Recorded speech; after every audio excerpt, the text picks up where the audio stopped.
Hello. Good morning, everyone. This is Biz Chicks TV. This is a place where you can find tips and tools to help you do business better. We're here to help you run a profitable business. Excuse me, that's fun to run.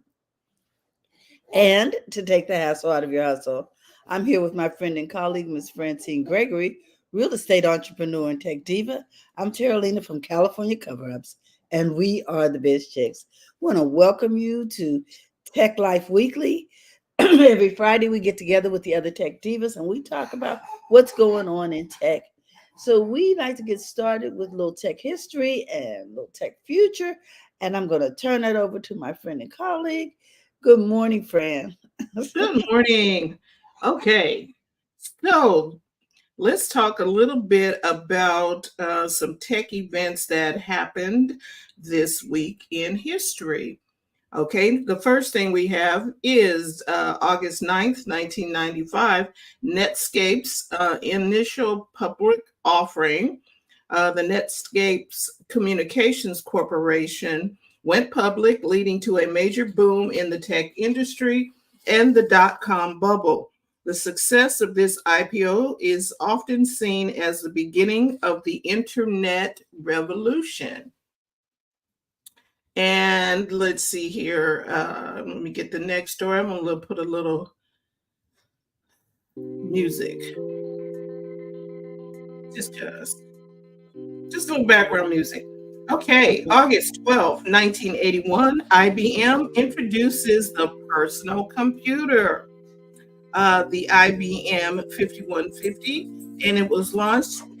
IBM launched its first personal computer, which became the foundation for the modern PC industry.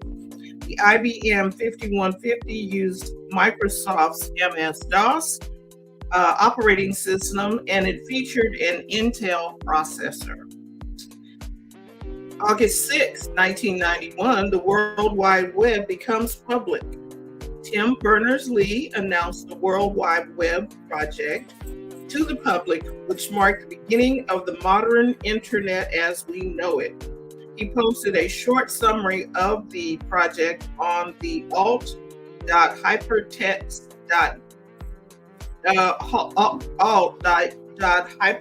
news group. Okay, August 7th, 2000, Apple announces the public beta of Mac OS X. Apple released the public beta of OS X, marking a significant shift in the company's software development and setting the stage for modern Mac OS. These events have played crucial roles in shaping the tech landscape we know today.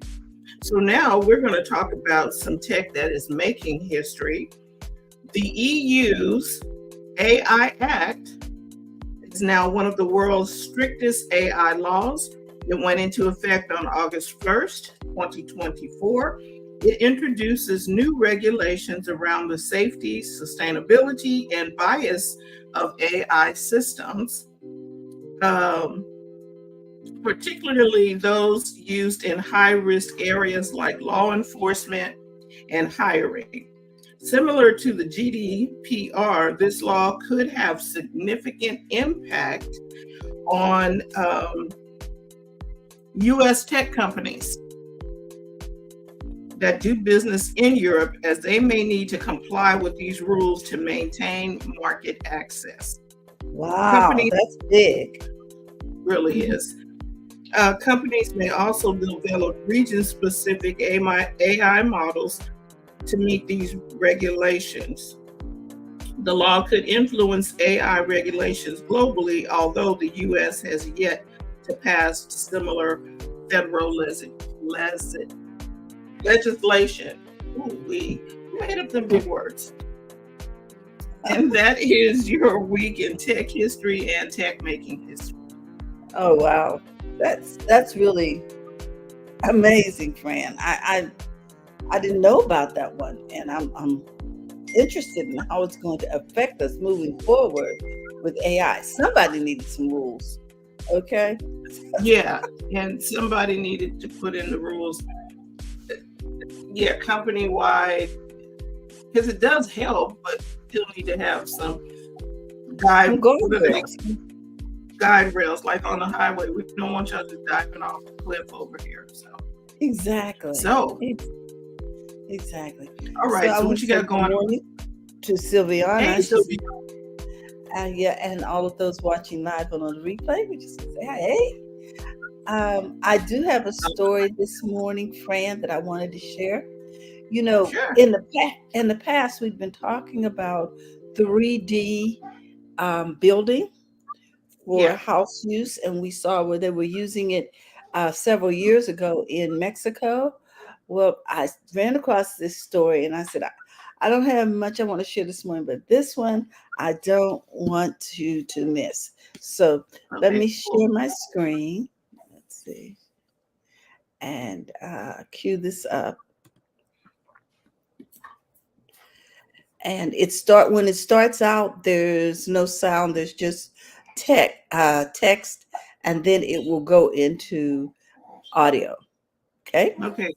And hit the little X button next to that. Can you hear it? Oh, never. I can hear it. Yeah.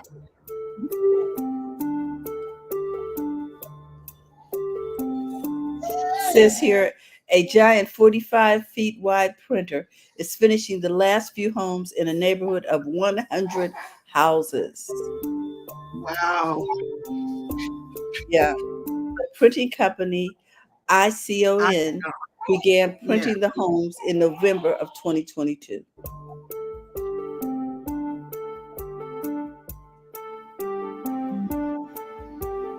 The company touts 3D printed homes as faster and less expensive to build, which we noted when we first saw the few that were being built.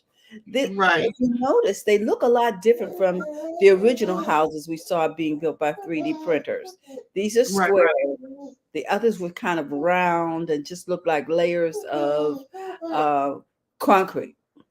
Right. This is nice though. Mm-hmm. It's still concrete. It's just it's got better look. So, given the housing shortage that our country's dealing with, and especially for affordably priced homes, it's never been more important for us to innovate, to find new methods of constructing homes that enhances how we build the homes and how our customers live in those homes.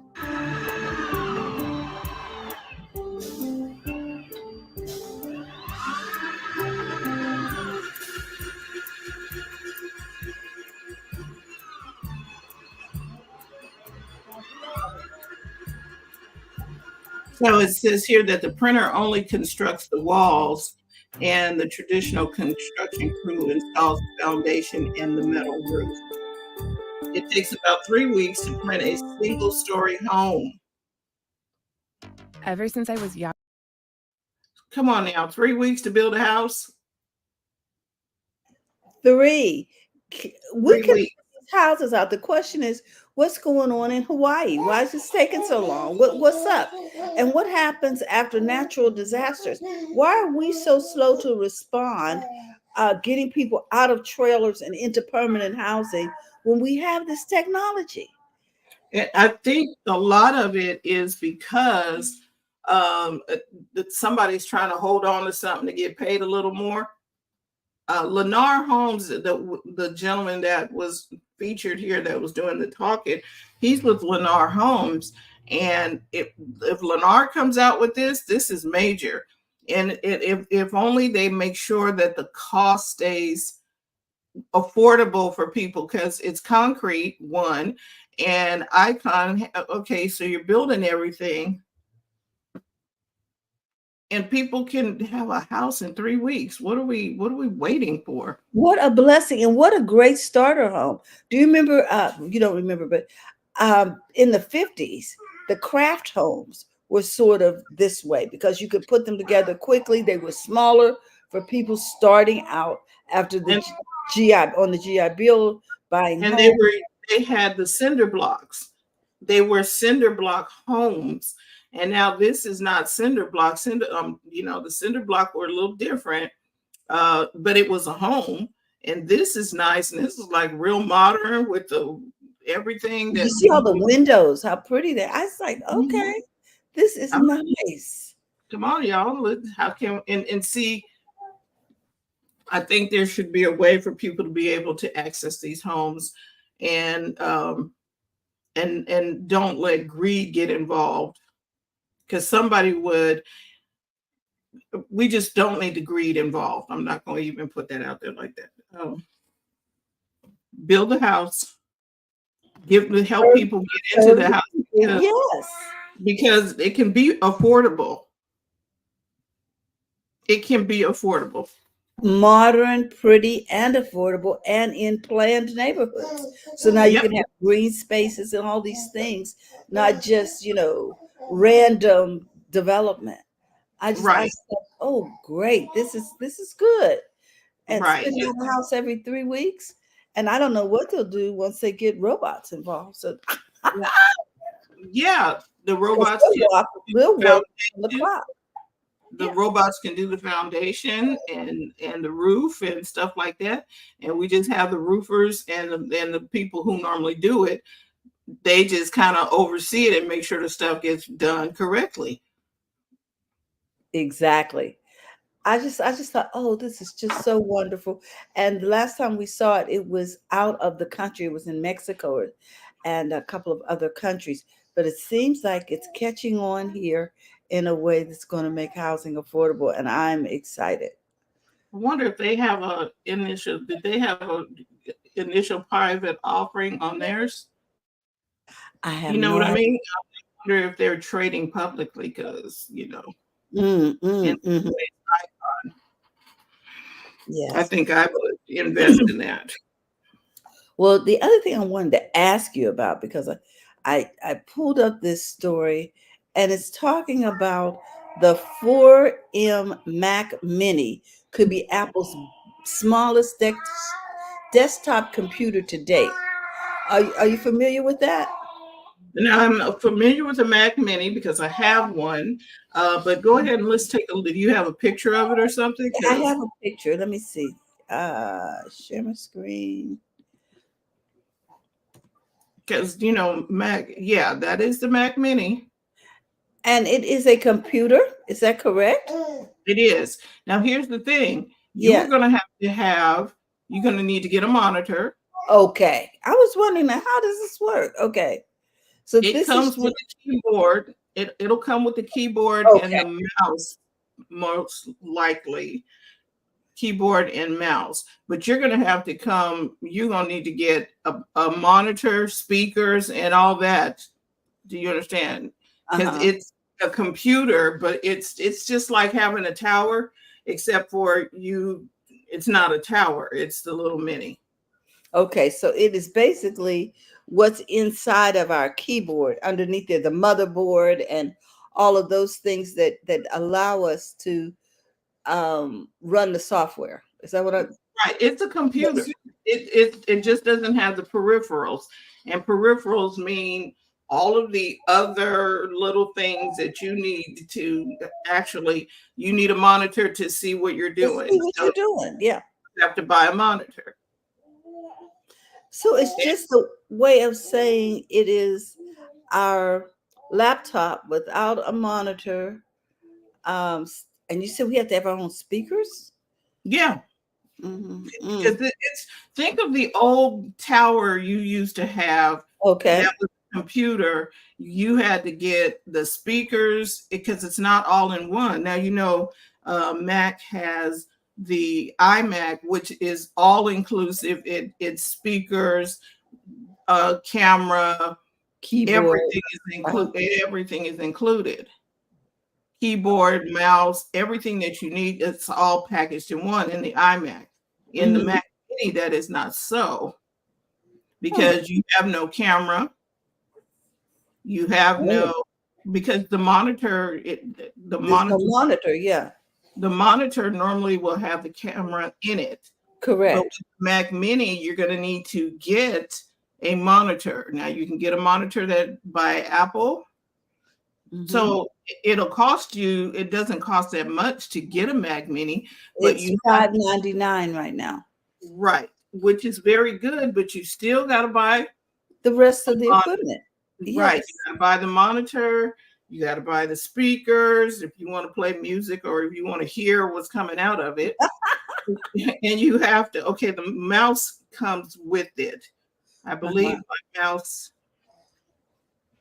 yeah, my mouse and my keyboard came with it. I have a mini, but you can't do anything unless you buy all that stuff. I was like, oh, so it cost me $500.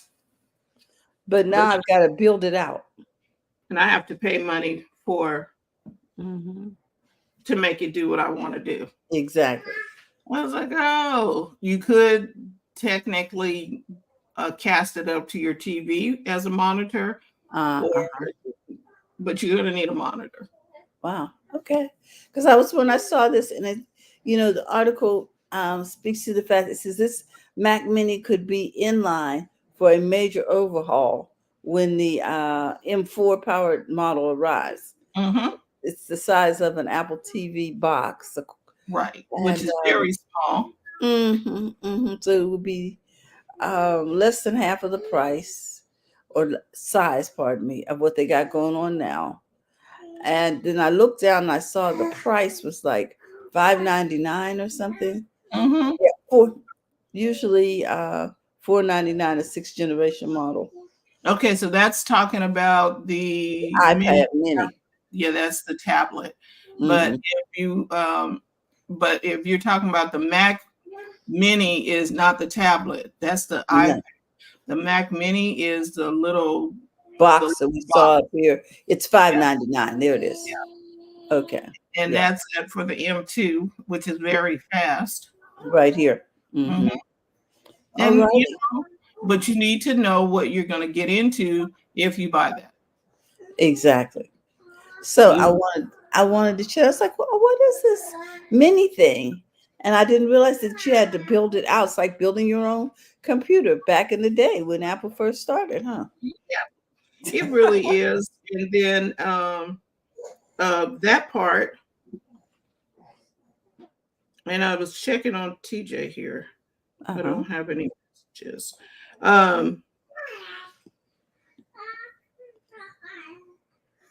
Yeah, so that's pretty much it. When you are looking to buy a computer, make sure it has everything that you need it to do. And I would suggest people make a list of what you need it to do. You understand? Before you go into the store and they start showing you the lovely shiny objects and whatever. What do you need the thing to do? Do you need all the power that comes with a Pro? Anything? Or are you just checking emails and doing some things? Most of the time people have Pro because they're doing video production or editing or something. And so you need to know what's your why? Begin with your why before you start buying stuff. Yes. I also want to say, I understand the UK's effort to get ahead of all of this tech stuff, because there have been weeks of riots in the UK because of, what would you call it? Disinformation being posted about, migrants having done some kind of violent acts. And so now people are, it's emboldened people to go out and just start attacking neighborhoods where these migrants live and the businesses that are contingent to those areas, attacking police cars. It's been very, very, very violent. So this whole issue of being able to monitor the internet and its posts is quite significant. It says man jailed for Facebook posts encouraging violence. Jordan Pollard told people on social media to attack a Leeds hotel housing migrants. And as a result, even though it was not correct, because the internet is able to spread information so swiftly, people believed it. They're out there and they're still out there. And they've arrested hundreds of people. So he said something on Facebook. Yes. And then the people ran and did it. Yeah. Yeah. because we have people who can't read for themselves or whatever. Or we don't And they want to wait to find out is something really valid or is is it your true? source valid? Yeah. Okay, and so but they read that on Facebook, and I'm sure Facebook shut him down. You know, I'm sure they did everything they could, but you know, it's sort of like when you have a pillow fight, getting the feathers back. You never get all the feathers back once it's out there. Right. So And so, so apparently and some people do not need to have the tools that are, you need to, how can I say this? You have to be responsible with the tools okay, that are given okay, to you. exactly. That's a good And word, responsible. Hmm. and Hmm. if you're not going to be responsible, maybe we don't give you the keys to the car. Yes. Now And I let me ask you this. Switching gears, I'm over in Dr. Tachi's territory. The Taylor Swift concerts having to be um, canceled in, what is it, Vienna or somewhere overseas because of threats. You know, people who have joined groups on the internet Mhm. and decided that this would be a good venue to attack. I think one of the things that is really concerning to law enforcement is how do we keep people safe? Remember, we had the issue in Las Vegas a couple of years ago where a concert was Right. used to as a To target. attack. Yeah, as a target of attack. So you know, this whole thing of internet monitoring is very, very important. I think that the law enforcement needs to monitor. Okay, I'm just going to say I don't care if the FBI uh, monitors the activities and goings on the internet, because somebody needs to know what's going on and be able to send somebody do something to Yep, and avert. we want our people to come home safe. They Right. go So out for a night on the town and come back in a box. That's not cute. well, the men in black, they've been doing this for years. I don't Yes. know how they do it, but you talk about, well, the president, blah, blah, blah, blah, blah, blah, and you start Mm-hmm. doing that, and all of a sudden you got people showing up on your doorstep. Excuse me. And Mm-hmm. how did they get there so quickly? Yeah, but you know, but the magnitude of the internet is so wide. We Yes, just, like you but said, we just need some guardrails. right. And now they can move even more swiftly because they are monitoring. Hopefully, they're monitoring and listening in. You know how they used to just listen in and, okay, let them listen. If you ain't got nothing to hide, But okay. you shouldn't have anything to hide. I say never do anything, any kind of communication that you can't share in front of your mom or the church. Okay, if it's not, it's probably out of bounds. Okay. Right. And you shouldn't be saying it or doing Or it doing, or showing it, whatever. and if you're gonna do all that stuff, be prepared to go to jail or be prepared to respond or take, what is it, take responsibility for your actions. There you go. There you So go. um anywho, my stories, I has the whole in this tech age, the Olympics have been Mm-hmm. utilizing to get the, somebody was trying, they were trying to live stream everything, Uh-huh. and it's a little difficult when live streaming for like way France and the United States is what, 6 hours difference? I think six, Mm-hmm. I think it's 8 hours. Don't think it's on the same time zone as London. I Yeah. believe so. Okay, so it's an 8 hour time difference. or 6, I can't remember. And so the events are going on. For us, it's the day after, and for them, it's the day of. But NBC and Peacock are live streaming all of this. Live streaming has taken on a new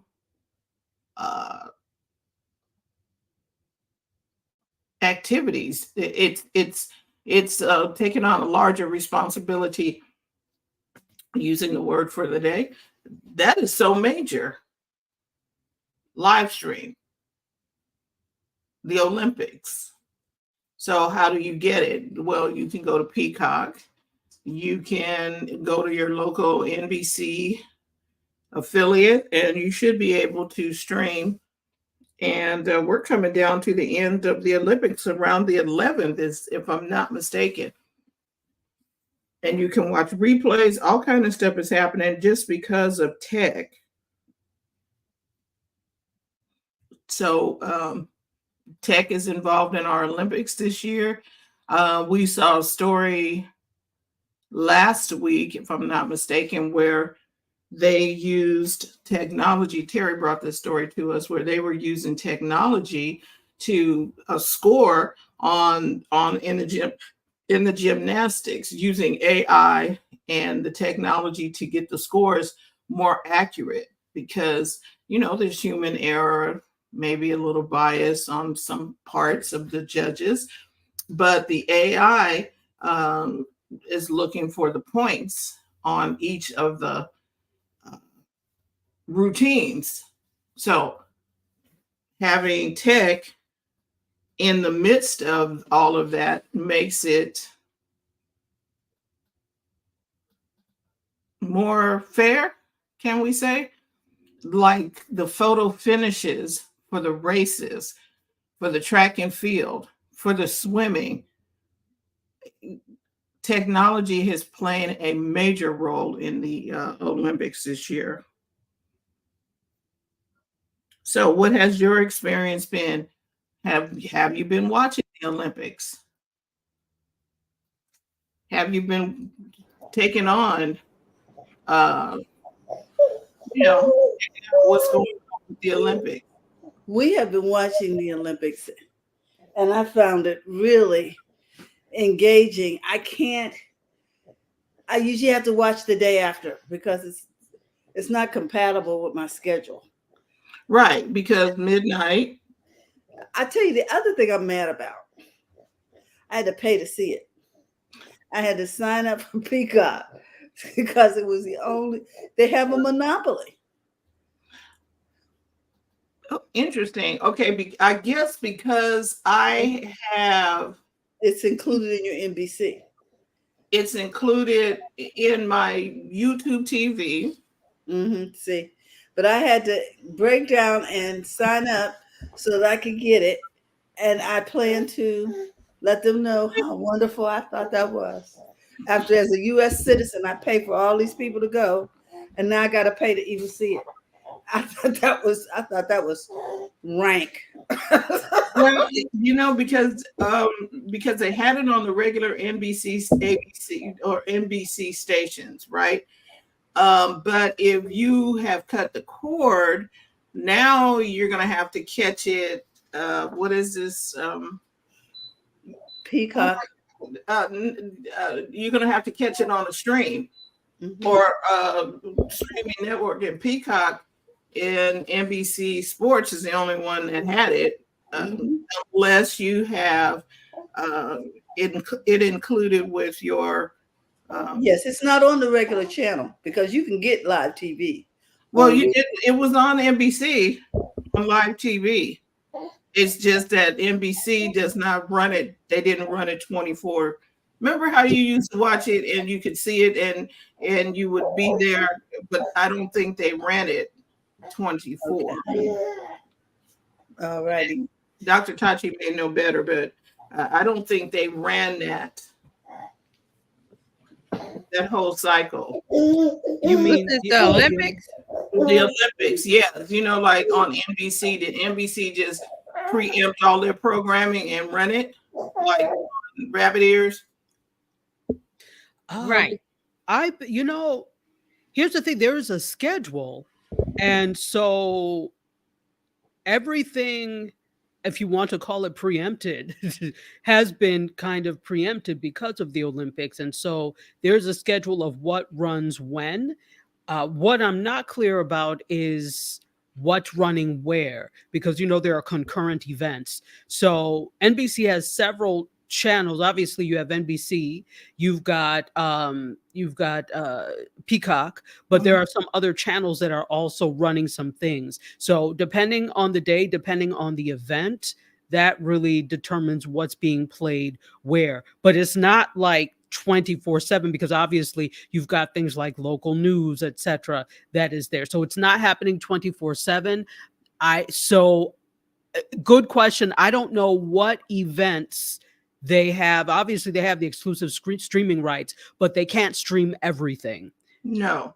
And so they were playing different things. Like I have YouTube TV, which allowed me to get whatever they were streaming for NBC. And then I have my Xfinity comes with Peacock. So I was able to watch Peacock, but that was confusing because I'm like, okay, is this live or am I watching a replay or what is happening? Because I was like, okay, I'm confused. It wasn't as clear as I would like it to be. I still haven't seen the breakdancing. I'm watching the breakdancing now because I'm actually going to do this segment on this for the Kenny Burns show. I've decided. So it is happening now? It's on now. It started at 10 a.m. So right now is the B-Girl competition. So this is the women's competition. And this is something I was going to talk about during my segment. Okay, yes, please do, because I was somewhere yesterday and we're like, where's we have it, and they call it break or whatever. We couldn't find it. So thank you, Dr. Tachi. Absolutely. And ladies, I've got to run to a meeting, so I'm going to leave you in TJ's and Terry's and Dr. Tachi's capable hands. Thank you, everybody. This is going to be interesting. See you later. Okay.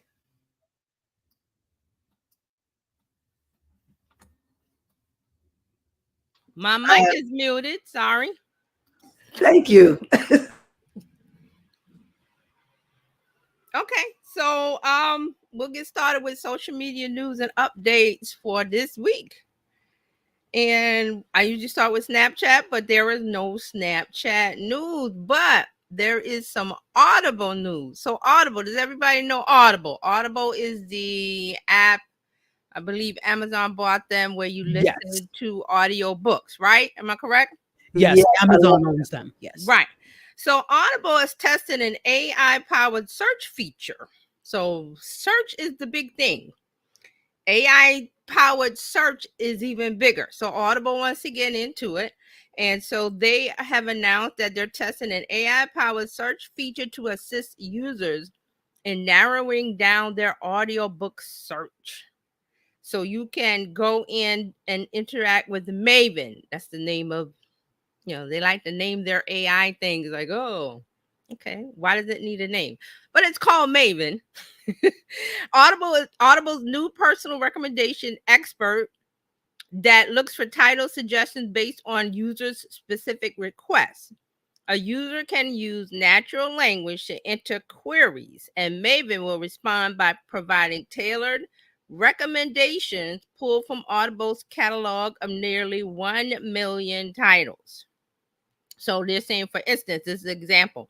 I'm looking for an uplifting fiction novel with a female protagonist. I mean, that's a mouthful. I wouldn't say that. I would say, well, give me a good fiction book or something, But this is the example they give. Maven is available on iOS and Android devices. Around half of Audible's U.S. customers will have access to the feature, which is currently limited to a subset a subset of the audiobook library. So Amazon wrote this in a blog post, so we can Google it and find what Amazon is saying. They're also going to test AI curated collections and AI generated review summaries. Okay, so that's the news from Audible. Does anybody use Audible? I don't. I had a free trial Hmm. one time, and I did use it because I do love audiobooks. I'm not a fan of audiobooks. I just Really? See, it I, depends on what it is. Sorry, I go ahead. love I love audiobooks. Mhm. But I found out I could get them also over on YouTube and some other places. But that's what I'm saying. I do things on YouTube. Like if I want to read a book, I read it on the iPad. Like I want to read it. But if I want audio things, I go to YouTube and just even if they have a podcast, I've figured out that most of these people that have a podcast on Spotify, it's already on Amazon. So I head over there. That's just me. I mean YouTube. I'm just YouTube first. Yeah, Cause but audio is Audible is expensive, mm-hmm. and Yes. they're not always accurate as far as Right. I'm concerned. As far as when I buy a book, Mm-hmm. recently I haven't received it timely, like if I Mhm. pre-buy or something like Mhm. that. So I'm pretty much through. Right. Yeah. But I'm just saying, like, I don't for books.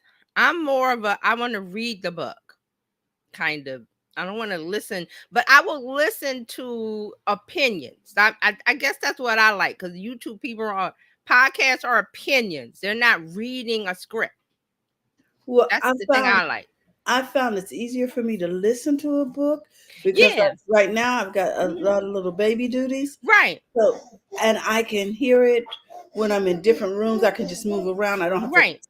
Yeah, that's the tactile main reason. That's the main reason why It's convenient.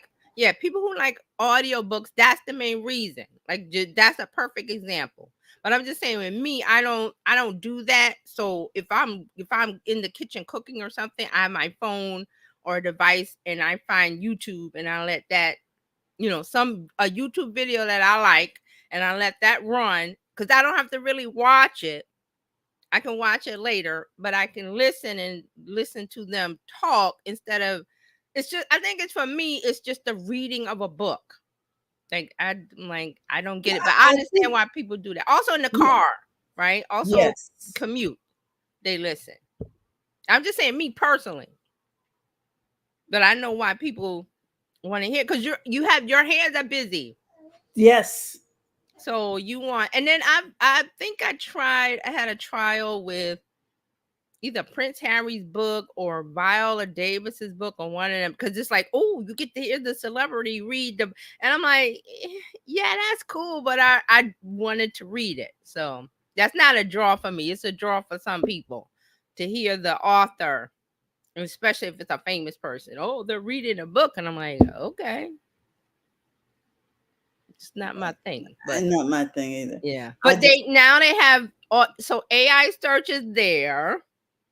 So if you go to Audible and you don't know what you're looking for, you can say, give me a book on, what's the latest celebrity biography or autobiography, something like that. And then they will give you suggestions. So it's not, you're searching for the title of a book. You're saying, I need a suggestion of a style of For book. a category. Right. Yeah. That's what they're looking at versus, you know, give It's- me the book on Viola Davis. You can do that, but they're saying it's more discovery.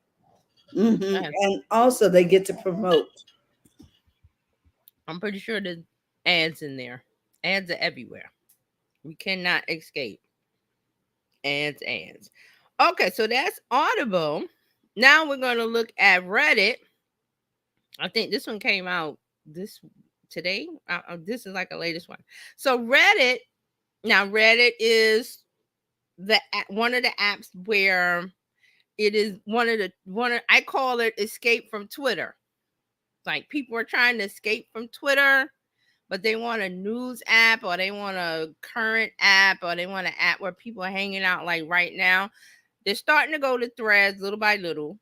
There's Blue Sky, Mastodon. There's a couple others that I don't see it being mass adoption, but Reddit is one of those where people are going, okay, what's the current trend or the current news or the current buzz, let me go to Reddit, because they don't go to Facebook for that. That's not a thing. I mean, you could go to Facebook, use the search, but it's not, you know what I'm trying to say? It's not like current, up-to-date breaking news.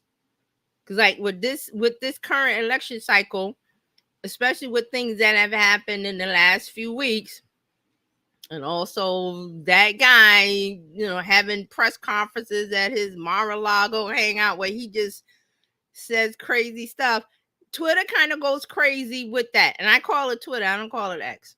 Twitter kind of goes crazy with that. So if you want the breaking news, and one of the things that I was seeing on Twitter, everybody's starting to put breaking in caps to make it seem like they got a scoop, or they say scoop or breaking. I'm like, but everything's not breaking. So I'm getting annoyed with that. But I'm just saying that when I'm looking for journalists that what they're talking about, I go there. But now I'm starting to make myself go over to Reddit, because Reddit has that kind of feel. And if you know the right subreddit to go into, also you could search for like, US news, international news, breaking news, top news, you could search like that and it will pop up with things, and you go into the subreddit, which is just a way to categorize. But here's what Reddit is doing. Reddit might let users make paid subreddits.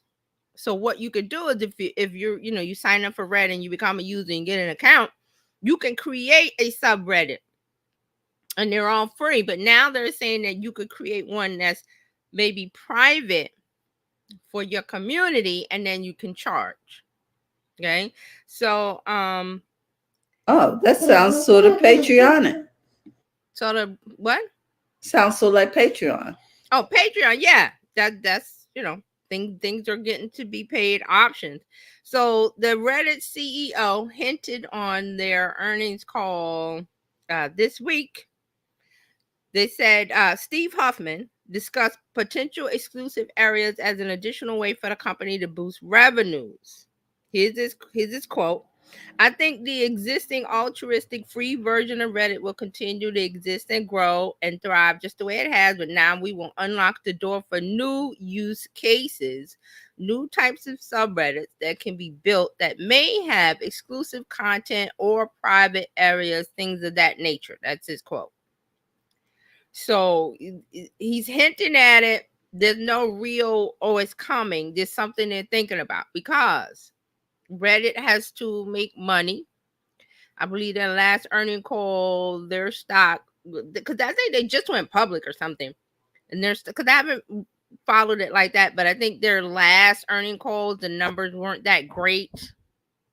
So he's throwing this out to see what bites, because Reddit started as free. A lot of these apps are free, and I've always said, like with Facebook, and they said you're going to charge. I'm like, no, they won't, because that makes people go away, because I'm not going to pay. Boom. I'm just going to delete the app. So they can't have that. But Reddit knows it has to make money. How do we make money? Well, ads, subscriptions. You see Meta, has their Meta, I forgot what the name of the program, but it's you buy the blue check, Meta Verified, and it's $14 or whatever the price is. And now they have a business one where the business pays $35 on up to be verified and get all of these great things. So that's what they're doing. They're doing a hybrid of the free will always be free. That's what he said in his statement here. The free will be free. We're not changing that, but we're putting an option, like Terralina said very, very nicely. Thank you, Patreon. I'm putting a do not disturb. My iPad, I hate things that pop up. I'm putting a do not disturb. Please don't pop up. So they're thinking of, you can create a community, a subreddit, and it can be free, or you can charge for it. And it's like a private area where you go on another place, social media, Instagram, whatever. Hey, I'm having this discussion. A community is talking over here, and come on over. It's not, and I'm not sure what the charges will be. He hasn't gone into details, but that's what they're thinking about doing. And he says, while some future subreddits might be put behind the paywall, he's not saying that the existing free ones will be put behind the paywall. But I'm pretty sure that when they get this together, they will give you that option. Like, hey, you got a free subreddit. You might want to Exactly. You might turn want on, to yeah, you might want to turn on the money. And that's, that's up to the person that created the subreddit to say, hey, that's a good idea. Or if you do a podcast, you say, hey, come on over to Reddit. We're talking over there. You could do a free one. You can keep it free or you can have it paid. So those are the options. So they're talking about it. He's talking about what's coming up because they had their earnings call this week. It wasn't that great. It went public. Reddit has shareholders that want money. Like, where's my return on my investment? Get it together. But Reddit also knows that their people, their users that have been there for a long time are resistant to changes like that. I'll say resistant. They will put up a fuss because, hey, it was free. Why we got to do, blah, blah, blah. So they're testing the waters. He threw this out to see what the backlash or, hey, that's a great idea. They're testing it. So we'll see. He also spoke of incorporating artificial intelligence into Reddit. Duh, no surprise. So they're using it to help improve internal search results. Again, search. AI is coming into every app that you have. I said this would happen, that it would come in and it would be something that's integrated and it wouldn't be separate. Like with Meta. Meta has their search, that their AI, they put it in the search feature. And the first, it's there. You don't have to go anywhere to find it. So this is what a lot of these social media apps are doing. So here's the quote for him. He says, search on Reddit is a huge opportunity. Many new users run a search. You've heard me talk about onboarding, helping connect users to their interests on Reddit. This is very important. They need to have new people. This is me talking outside of the quote. Reddit needs new people that come over and discover it to figure out how to use it. And, I would say, well, you just open it up and you search, but that's not intuitive to a lot of people. So the CEO knows that. So he says that good for him, because yes. I don't use it. And so if I were to go over there, well, it's really simple. If you go to the desktop or you go to the app, it's all white with the oranges are color, and there's things that pop up that they want you to see, but there's a big search. So I always go, okay, Google. When you go to Google, what do? You don't just stare at it. You type something in. So you go to Reddit, type something in, and all the subreddits pop up, and you see something that catches your eye. Oh, this fits what I'm typing in, and you tap on it and you investigate. That's what goes on. And it's just people talking. And there's people here. So for the I'm trying to think of one for TV shows. There's one for House of the Dragon, which is one of the new shows that on Max that just had the season finale. So if you're searching about that, you type in House of the Dragon, boom, the subreddit for House of the Dragon pops up. But there'll be others that people have created, because anybody can create one once you reach a certain level inside of the app of making posts and stuff. It's unlocked for you to make a subreddit. So you'll see the number of how many people in a subreddit. So if you see the first one on the top is always going to be the one with most people in it. So that's where you go, because that's where the conversation will be. Think of water cooler at the office. That's really what it is. So that's how you pick which one to go to. So there's no official one Max is not over there with an official subreddit of they could, but it's not like that. It's user generated content that is water cooler conversation. That's the best way to explain Reddit. But this is what they know what's going on. They know that new people are coming over, which they need. They know they need to connect them to. I'm new. What do I do? Okay, blah blah blah. This is how you do it. So this is what he's saying. So here's the rest of his quote. For many users, they're literally typing in a box exactly what they're interested in. So it's I think a really important consumer product service area. So see, he just said what I said, and you go, it's just a box. It's like Google. You see a box, you type in what you want, and you get results. Google is going to give you websites. Reddit is going to give you subreddits, which is sub communities of people who are talking about the topic that you want. Okay, so that's what they're doing. They're looking at starting the paid subreddits, allowing people to have that, and also test results powered by AI, which we've talked about here a lot. The AI has already been doing things for years. We just didn't know. Now we know. So it's out front. So that's Reddit. There's one thing I will say about Reddit that it used to be. It used to be like the Wild West, free for all.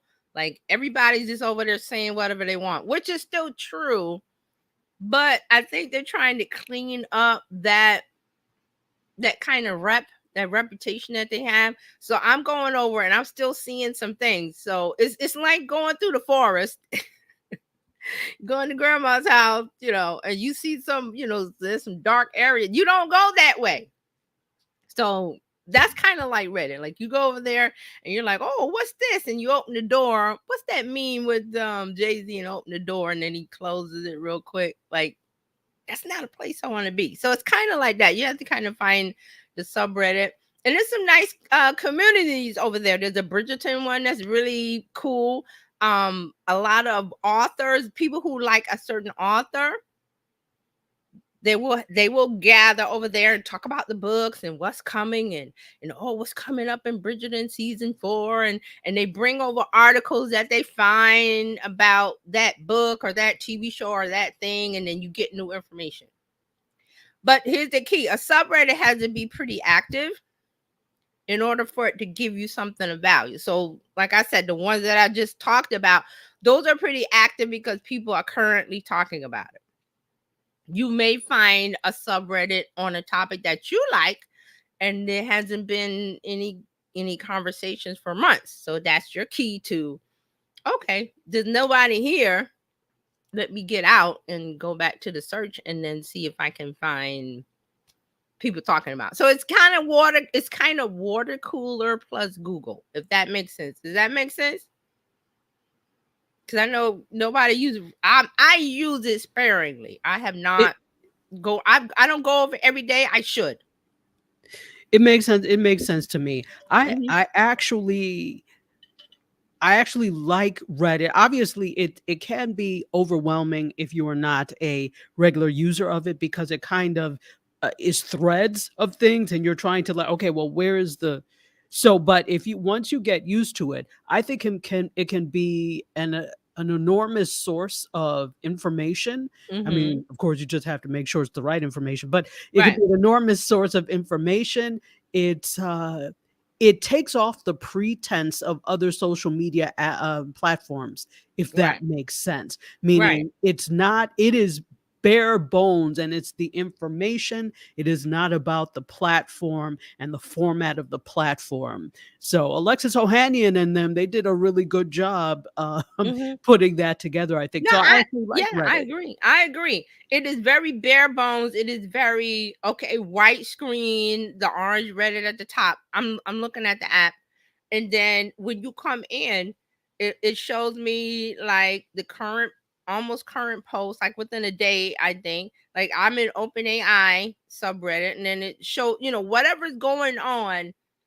What's the latest with OpenAI? I could go to Google, but I could also have to remind myself to go to Reddit, because the current stuff is going to be there, because these guys and girls or whoever's in there, they are on top of whatever the breaking news is. That's what Twitter used to be.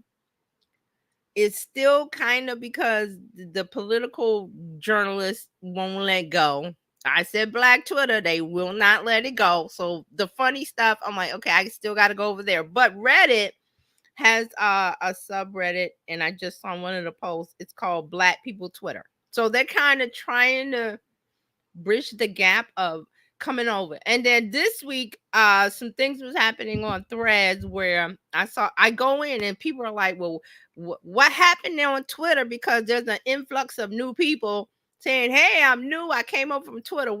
How do you work with this thing?" So then other people who use Threads are saying, "What did Elon Musk do? Because you guys are coming, the new guys are coming over." So he did something this week. He's always doing something. I don't pay attention, but something he does, and it's another exodus. People say, "That's it. I've reached my limit. I'm leaving. I'm packing my bags and I'm going to a new home. Where should I go?" Oh, well, there's Threads, there's Reddit, there's Blue Sky, which is not very popular, and there's other places to go. I think there's one called Spin. What was the one that started by some of the black tech employees from Twitter? Oh, Someone an S. It does start with an S. I can't remember. I'll look it up. And see, I don't use that because I'm like, I did something with the terms of service. I remember that we talked about it. It was like, I'm not signing up for that because it's not popular enough. You guys can go ahead. I'm not giving away my data like that. There's something going on there. But Fanbase is another place, but we've talked about that. Why that neighborhood is kind of ghetto. Okay. That's the truth. I don't want to hang out over there, even though I like the house structure. Oh, I like what you got going on in this house, but you got to get some, quality people over here. It's called Spill, just so that you know. Spill, that's it. I know it's something. Is it? I have not looked at any, because I remember Fran was asking why I didn't do any stories on Fanbase and stuff like. Because there's nothing, nobody's reporting on it. So, Spill, I have to look and see. Is it still viable? Is it going on? I don't know what's happening with them because I didn't sign up. You know that your analogy about Fanbase is really poignant, because when you think about it in terms of a house, as you said, it does no good. Like, we've all seen people that have a house and they build it right in the middle of urban blight, and it doesn't matter if it's a 17-room mansion.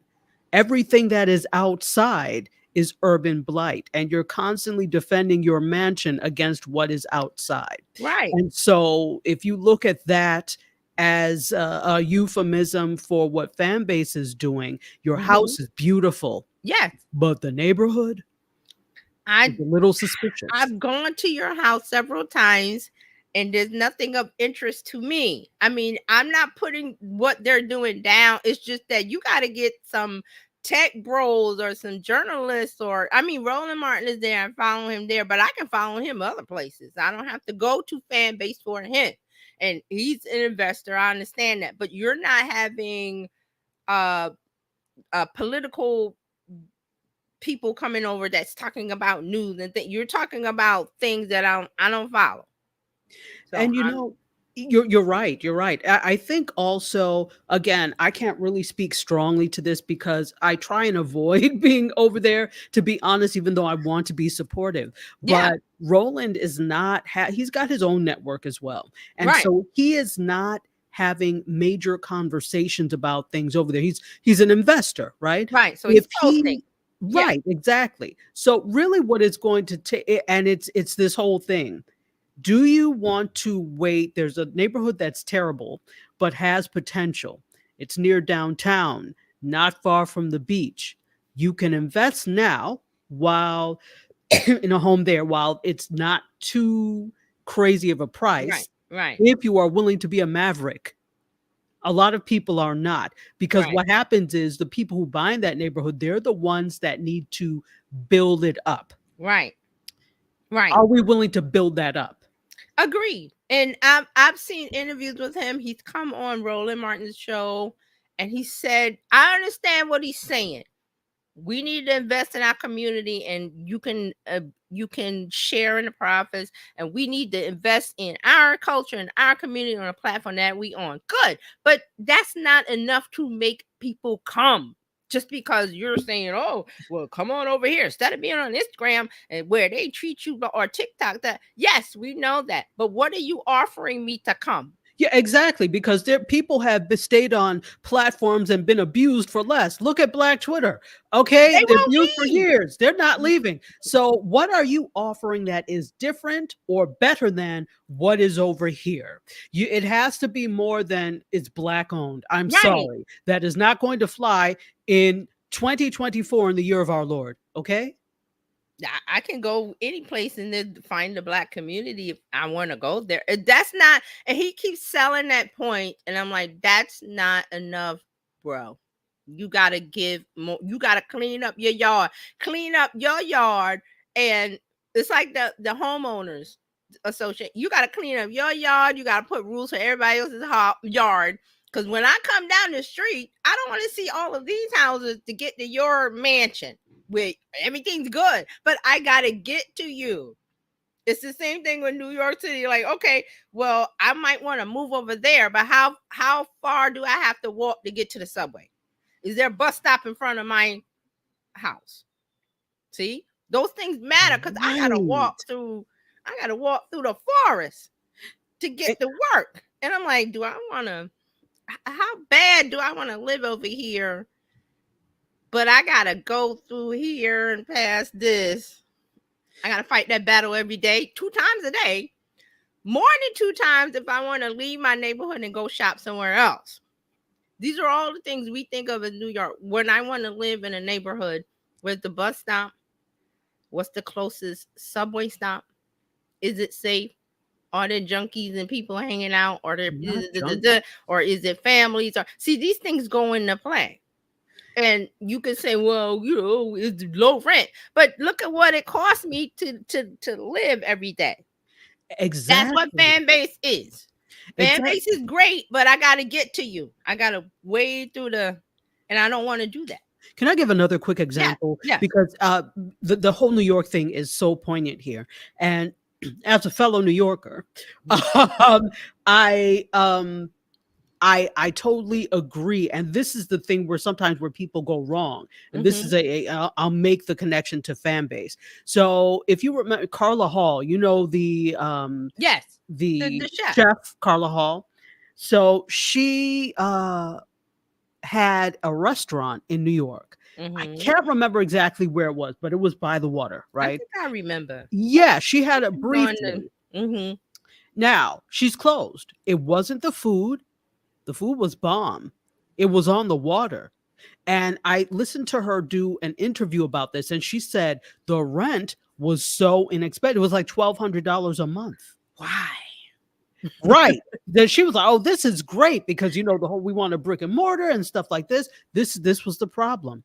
It was not close enough to public transportation, and it was by the water. So in the winter, nobody wanted to walk from public transportation to where the water was because it's too cold. And on top of the New York City is not is not the Caribbean now. So on top of that, if I get off of the subway or public transportation, I'm now going to need to pay for an Uber or a Lyft to get me there.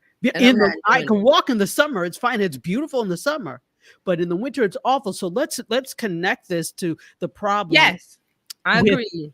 Right. So and I'm gonna tell you, Carla's, and I'm like, is she? Not to put her down. I'm like, is she from New York? She's not a New Yorker. Okay, that's why. Because see, the first thing is why, and I said it. Why is it so cheap? There's a reason. Exactly. And she found out the reason after. Oh my God, the price. Well, in New York, I'm like, when I'm looking at apartments, I'm like, why is that so cheap? But TJ, there's some common sense stuff going on here. You don't have to be from New York. You just have to put yourself in your customer's seat. If she had just put herself in her customer's seat and pretended like she was coming from another location. She did, but see what I'm saying, there's a New York thing of you have to know we're not going to do, and Dr. Taji just said it, we're not going to do XYZ to come to you just because. And she would have found that out if she had made the trip from any neighborhood in New York to her location, on public But transportation. she's not But seeing that. see, but this Not, is the she thing can't that you see also that. have to think about. And TJ can relate because she's a New Yorker, but she's also from the South. Right. So the way Carla Hall is from Nashville, Tennessee. She's Okay. also a Howard University alum. So Okay. shout out to Carla Hall. Hey. But HU. she's from Tennessee. That's Right. the South. And you have to and those of you who understand, in the South, public transportation is not a thing. Non-existent. Driving is a thing. So to somebody like Carla, even though she's been living in DC and she understands that, Right. he still has a mentality of, oh, people can drive to get here. It's not that far. You understand what I'm saying? In the South, it's different. No. People drive to get places. So you're Right. not worried about how close it is to public transportation. So then you try to do something. You see, oh, this is great. It's cheap. People will get here. Listen, if it's cold and it's the wind whip, have you ever walked in New York and in a winter day and the wind whips through those buildings? That is death on wheels. Death. And maybe my approach would have been different because I'm from Pennsylvania. So See, yeah, that's what I'm saying. I hate to take it there, but it's a New York thing. You have to have lived here a while, observe things. There are certain things that New Yorkers will not do. Now, here's the opposite of that. I've always told the story about the soup Nazi. The guy from Steinfeld, which was a real person, had a real thing.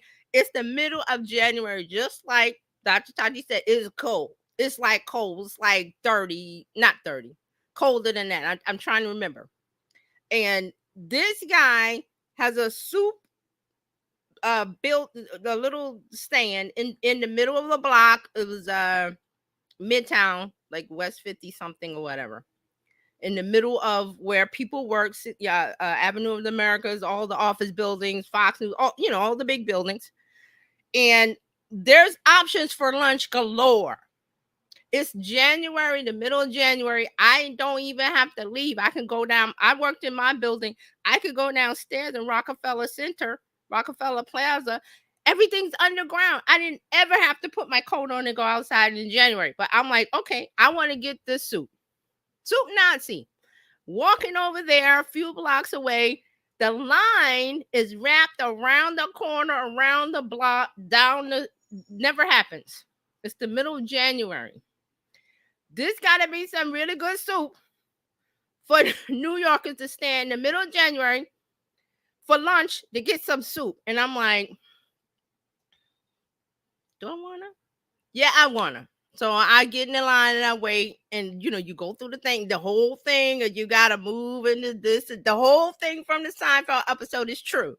So I'm getting the soup. I'm going back to my office. I'm telling my coworkers, I got the soup Nazi. So I'm talking. I'm like, I still talk about that soup. It's been years.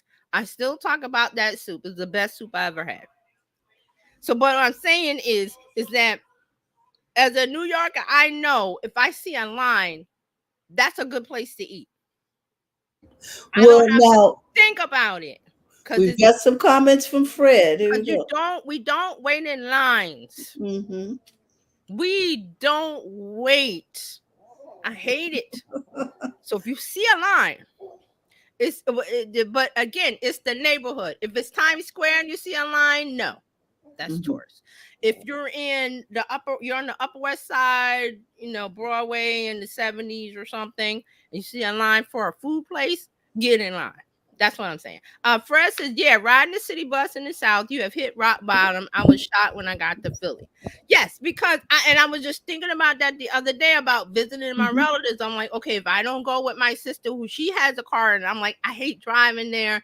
If I take a plane, I got to get a car, I got a rental, I was thinking about all that stuff because I'm like, I don't want to do all that because I need a car. They don't have public transport. Everybody has a car. Nobody walks. If you're walking, that means your car broke down. It's the same thing in California. Yes, but in New York, you do not need a car. People here, I'm like, why do you have a car? Because we have alternate street side of the parking, and you got to move the thing because they got to clean the street. It's a hassle that you don't need. But what I'm saying is that the New Yorker, there's certain things that we know. Exactly. We know. Don't go there. There's a line. If it's cheap, there's a problem. There, trust me, there is a problem. If you ever come here and you're looking for an apartment place to live, if it's cheap, Something's there wrong. is a problem that nobody else wanted to put up with.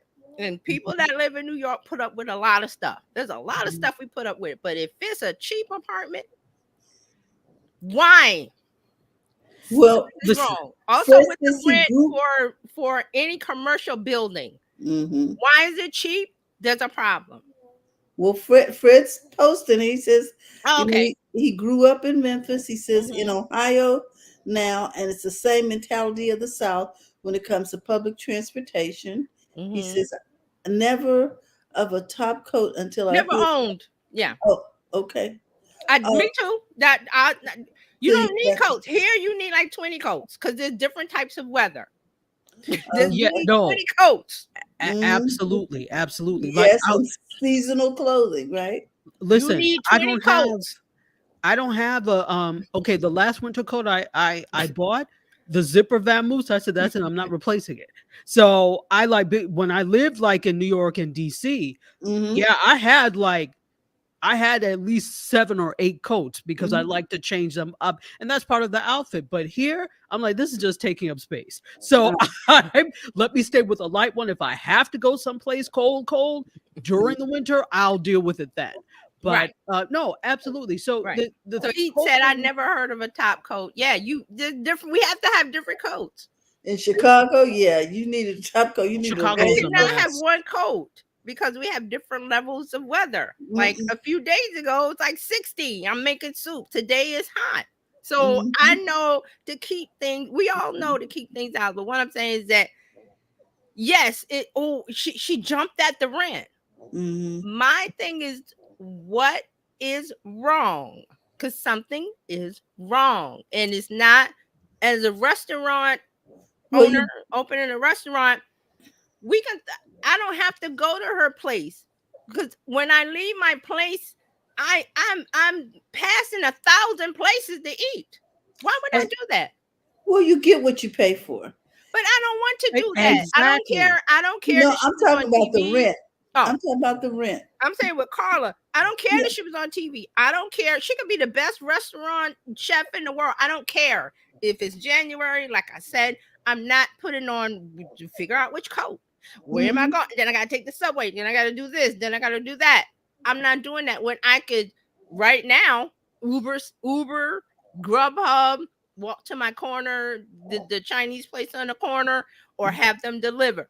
I'm not Yes. going to do that. So she discovered something that you have to say as a restaurant, especially opening a restaurant in New York City. Why would people come? Mhm. You had to look at everything. She didn't look at everything. She missed the part about she saw the cheap rent and jumped on it. See, And I'm like, no. that's the thing with the whole thing with Clubhouse, not Clubhouse, not Facebook, fan base. Okay, Fan base, so yeah. the neighborhood is cheap, right? Or the apartment is cheap, right? Come over here. We have this amenity, we have this, we have a swimming pool, we have all of that. We've got a gym, right? We've got a yoga room, we have all of that. But the neighborhood is cheap, and you did not investigate the neighborhood before. I don't want you bought. to. I don't want to park my Jag out in front of a crack house. Exactly, No. exactly. And Paul, by no means are you we can't even get saying down. How you gonna get down the block to Paul? They're gonna get you you before can.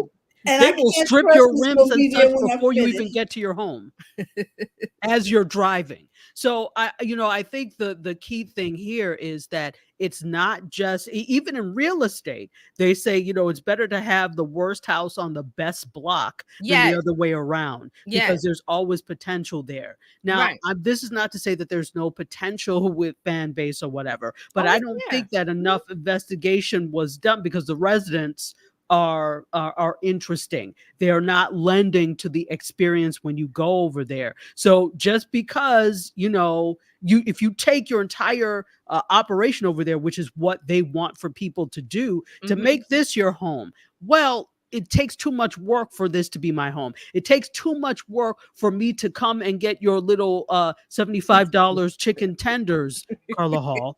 I'm not doing that, and like you said about fan base, it's like I have to pack getting a new job. When somebody gets a new job, but you got to move to another state, you're like, okay, I gotta think because I gotta pack up my life.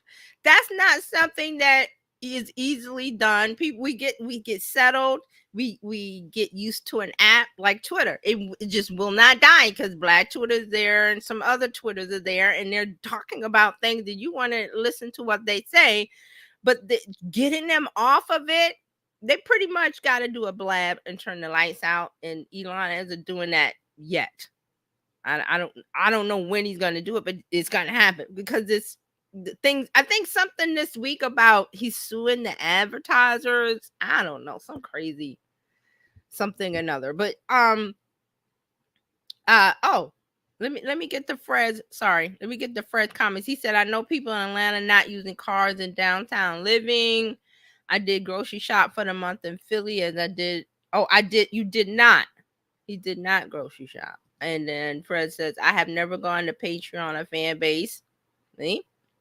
And then he says, I still have no idea what Black Twitter is. Well, it's not a location. It's just a concept. It's a concept. It's a group of people who are of a culture, and they talk about things that within the culture that we know what they're talking about. So if you find one person, you can find the rest. And it's not like they, have a meeting. It's just that they follow each other. So you can also search the hashtag Black Twitter and things will pop up. Yes. But you can follow a couple people, and then it's more of a concept. It's not a place. So it's just like, okay, the people that think this way, they have there's the tech, I call them the tech bros, the tech journalists, the people that talk about tech, they all follow each other. And I know to follow Robert Scoble because he's been in Apple and he's in California, he's in Silicon Valley. So he knows all the people. So when he said, when I follow him, then I can discover other people that talk about tech in Silicon Valley because he's in tech in Silicon Valley. So the same thing with Black Twitter. Like you can follow, I'm trying to think, April, what is the journalist name that she's in the White House? I can't think of her name, but if I follow her and I see her conversations, because she's going to retweet other people who talk about the things that she talks about. Another one is the actress Yvette something Brown. She got 3 names. Black actress. I know that I follow her. She will retweet stuff from other people where Black people. It's not like an all-inclusive thing. You will kind of get into the party by following one person. Fred says, I really hate navigating Twitter. Threads is worse than me also. So you might want to look, we're talking about Reddit. You might want to look at Reddit. So that's really what we were talking about Reddit and people going to Reddit and not leaving Twitter for some reason. It's just they've gotten used to it. We're in the house. Fan base wants people to come over because it's Black Twitter, but you get paid. I'm like, well, but we don't like what's going on over there. You don't have the conversations that are happening with Black Twitter. And those people that are in Black Twitter are staying with Black Twitter. They go to Threads, they go other places, but their first place that they run to is Twitter. So, and then I'm really shocked because the person that I named, the actress, she pays for. I'm like, why are you guys giving Elon Musk money? I wouldn't pay for, the things they're paying for, but to each his own. But I'm like, the ones that are paying for that, what is it, $4.99 a month to have the long post? I don't need to do that.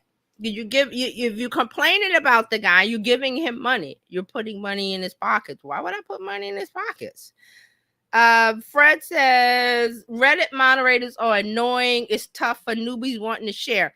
Okay, see, I've never come across that, but see, again, thank you for that observation, because now you see that it's every subreddit is run by a person, so it depends on the person how that Reddit goes. The ones that I've found have been pretty cool, welcoming, and they'll have rules about how to post. But then Fred is saying that some of the subreddits are not great because they're not run by Reddit. They're run by the person that started it, if that makes sense.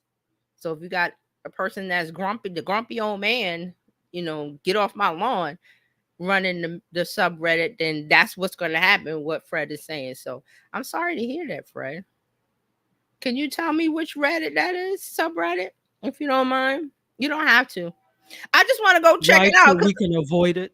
Yeah, no, I'm just saying I've had a good experience. I know, and I say there are bad things. There are bad people everywhere.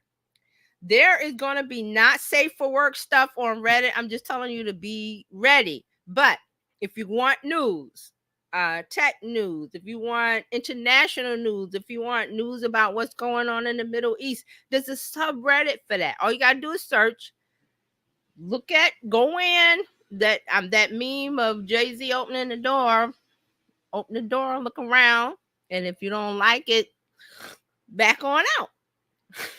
That's how you have to do it. Really, that's how social media is right now. There's going to be places you don't want to go. You're in the forest visiting grandma, and there's a dark path and a light path. I'm going to stay on the light path with the light. I'm not going, oh, most people will go, well, what's over there? What's that dark path? I wonder. And I'm like, it's dark. Why? But that's just how people are. Here we go. Fred says, I would post in Akron, Ohio, on any topics. I posted one in soccer because it was a local soccer story. Mine removed it saying I did not have comment karma. Oh, okay. Yeah, so just a little bit, because we're getting off track. I only have a few more stories. But this karma thing is you have to, you as a newbie, when you sign up, you can't just immediately post. Like on Twitter, you can immediately post. On Thread, whenever you get one of the other accounts, you just post. With Reddit, you have to build up something called karma. And you have to post, and then people have to give you a thumbs up or something. I'm not sure how it works, but I found my way by going into a subreddit where they help you get the karma. So and it was something where I had to post a picture, and then people would come in and thumb it up. It could be any picture, and they would thumb it up, and then I got my karma, and then I could go and post and make subreddits and things like that. So that's one of the things. Reddit is kind of crazy like that. So I'm sorry to hear that. So you have to kind of build up something called karma on Reddit, but it's easy to do. You could just search, how do I build my karma? And they'll be like, here's a subreddit where you just post a meme or a picture and people come in and give it a thumbs up, and then your karma number goes up. So that's just like one of the things that I did. But I know what you're talking about, Fred, because it's like, if you don't do that, if you come in as a newbie with zero everything, oh, I'm a newbie. There some subreddits like this person is like, you don't have enough karma, get on out of here. You can't control. But other places are not like that. Does that make sense? It's a place where it's the forest. You kind of have to discover, like, which path do I go? Is there nice people over here? Or are they mean? Or like, old man, get off my lawn. Kids get away. Grumpy people like that. So sorry to hear that, Fred. But I'm glad to hear that you are using Reddit. He said, yes, some said I did not have enough. Yes, that's one of the rules. You have to have comment karma before you can create a sub, which is what I wanted. I wanted to create a subreddit. So I was like, well, let me get this karma thing going, because I wasn't commenting. So that's kind of like Reddit. So if you guys want to investigate it, let me know what you think. I know Dr. Tachi says she uses it. But it's doing some things to bring the level up of this might be the place to go instead of Twitter. All right, so if you're on Instagram, and then we can head on over to the media for the week. So Instagram is expanding carousels to 20 frames. So you can add up to 20 photos or videos in a single carousel. I think the limit was 10, and then it went to 15. Now it's 20. Okay. Instagram is also screenshot blocking for temporary DMs. Now, what this is that when your DMs are in vanish mode, you cannot no. How to, because the CEO explained it. There's something about screenshot. You take a screenshot in the DMs, direct messaging, and the person that originated the DM gets a notification that you screenshot. Because remember, in the direct messages, you want to have more private conversation, and you may not want to share publicly, but you can always screenshot on a device. There's nothing to stop you from that. They take this from Snapchat. Snapchat has a thing that lets people know when they're in the private conversation area that so-and-so took a screenshot of your, message, and you're like, well, why are you doing that? Because we're in a private conversation. But so Instagram is trying to do this, and it's based on the way he explained it was you have to be in vanish mode that you get a notification. If you're not in vanish mode in the DMs, you won't get a notification. Does that make sense? So he's saying they've long had a feature that alerts the creator when a recipient has taken a screenshot in the vanish mode, but they're trying to disallow it completely. So they're trying to figure out, because of bullying for children and under 18, they're trying to find ways to dissuade bullying and different things. So they're trying to stop you from doing the screenshots. Okay, so they're figuring this out again. Also, Instagram updates the metric to focus creators on views. Now, this was big this week.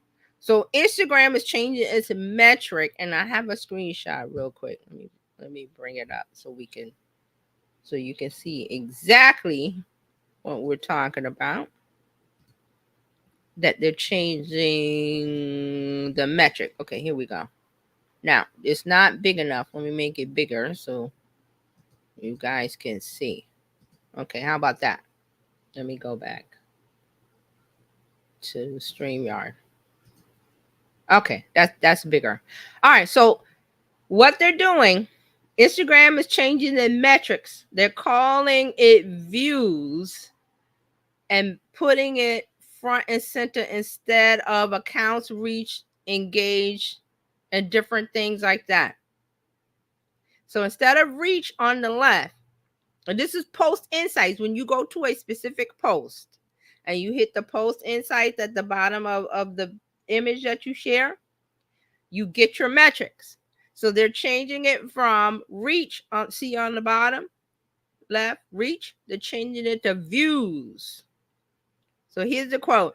We're introducing views as the primary metric across all formats, including reels, live, photos, carousels, and stories.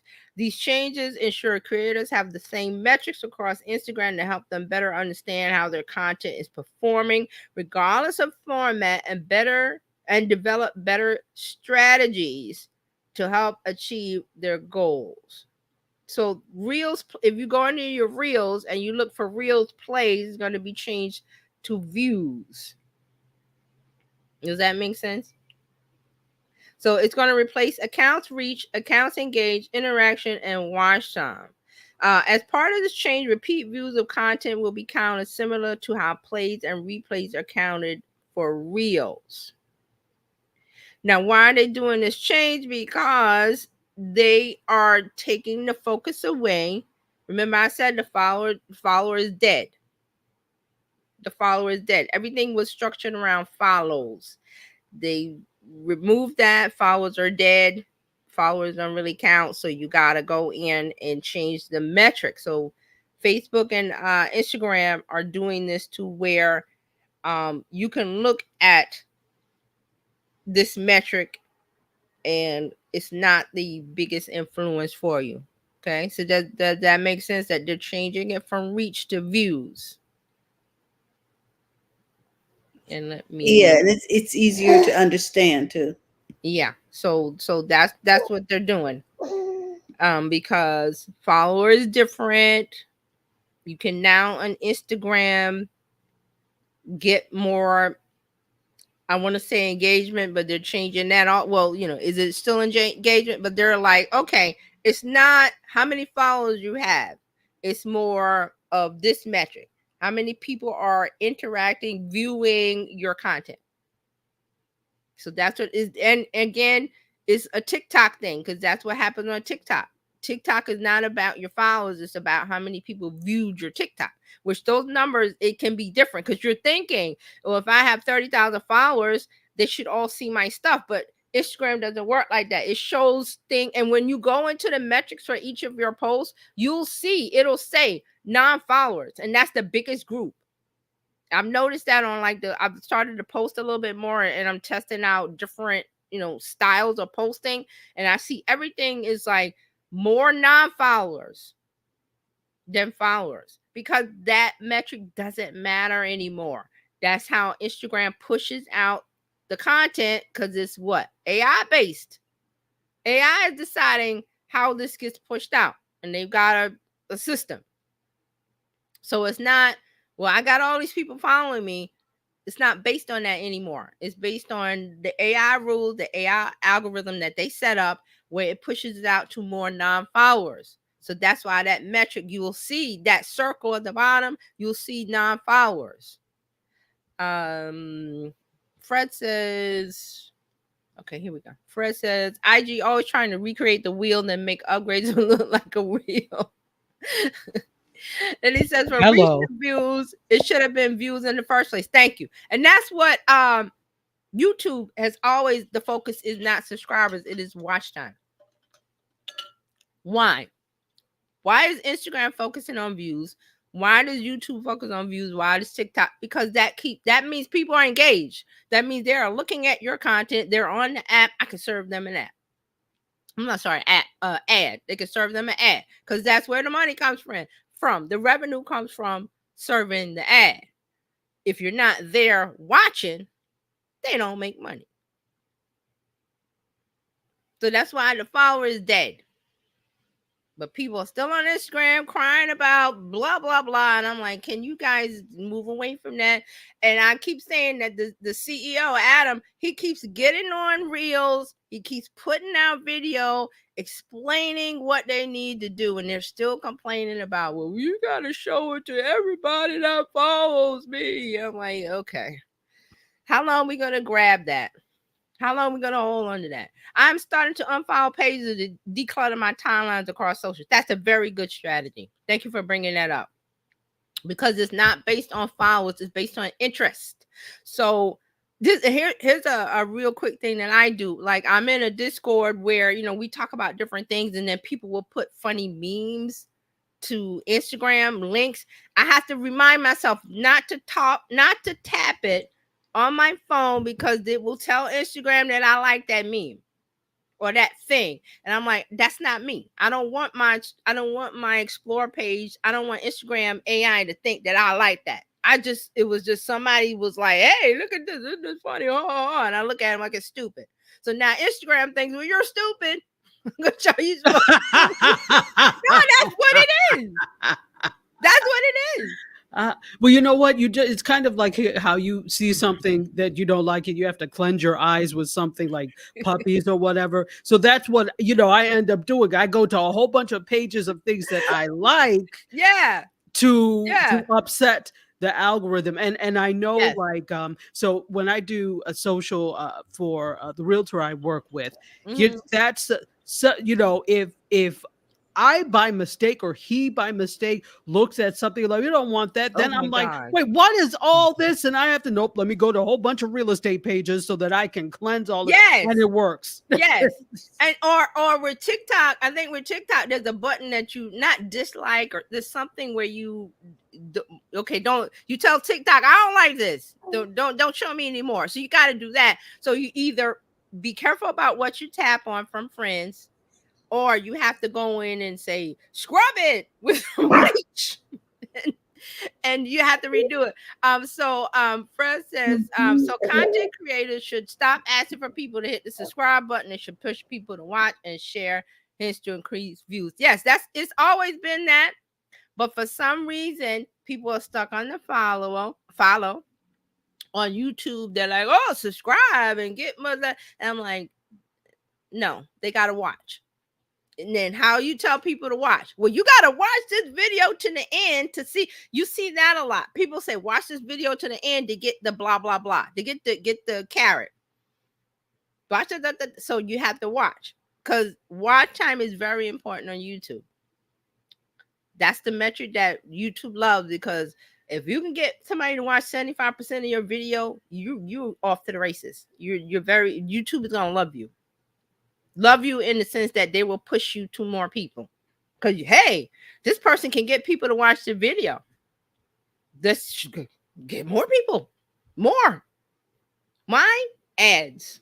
Everything ends with ads. The subscription, yes, YouTube has the premium and blah blah blah. That's like that's gravy. That's not the main meal. The main meal is ads. So there you go. Fred says to get more ad views and watch time. Exactly. So that's where Instagram has been going for a while, and expect Facebook to follow. And this is it.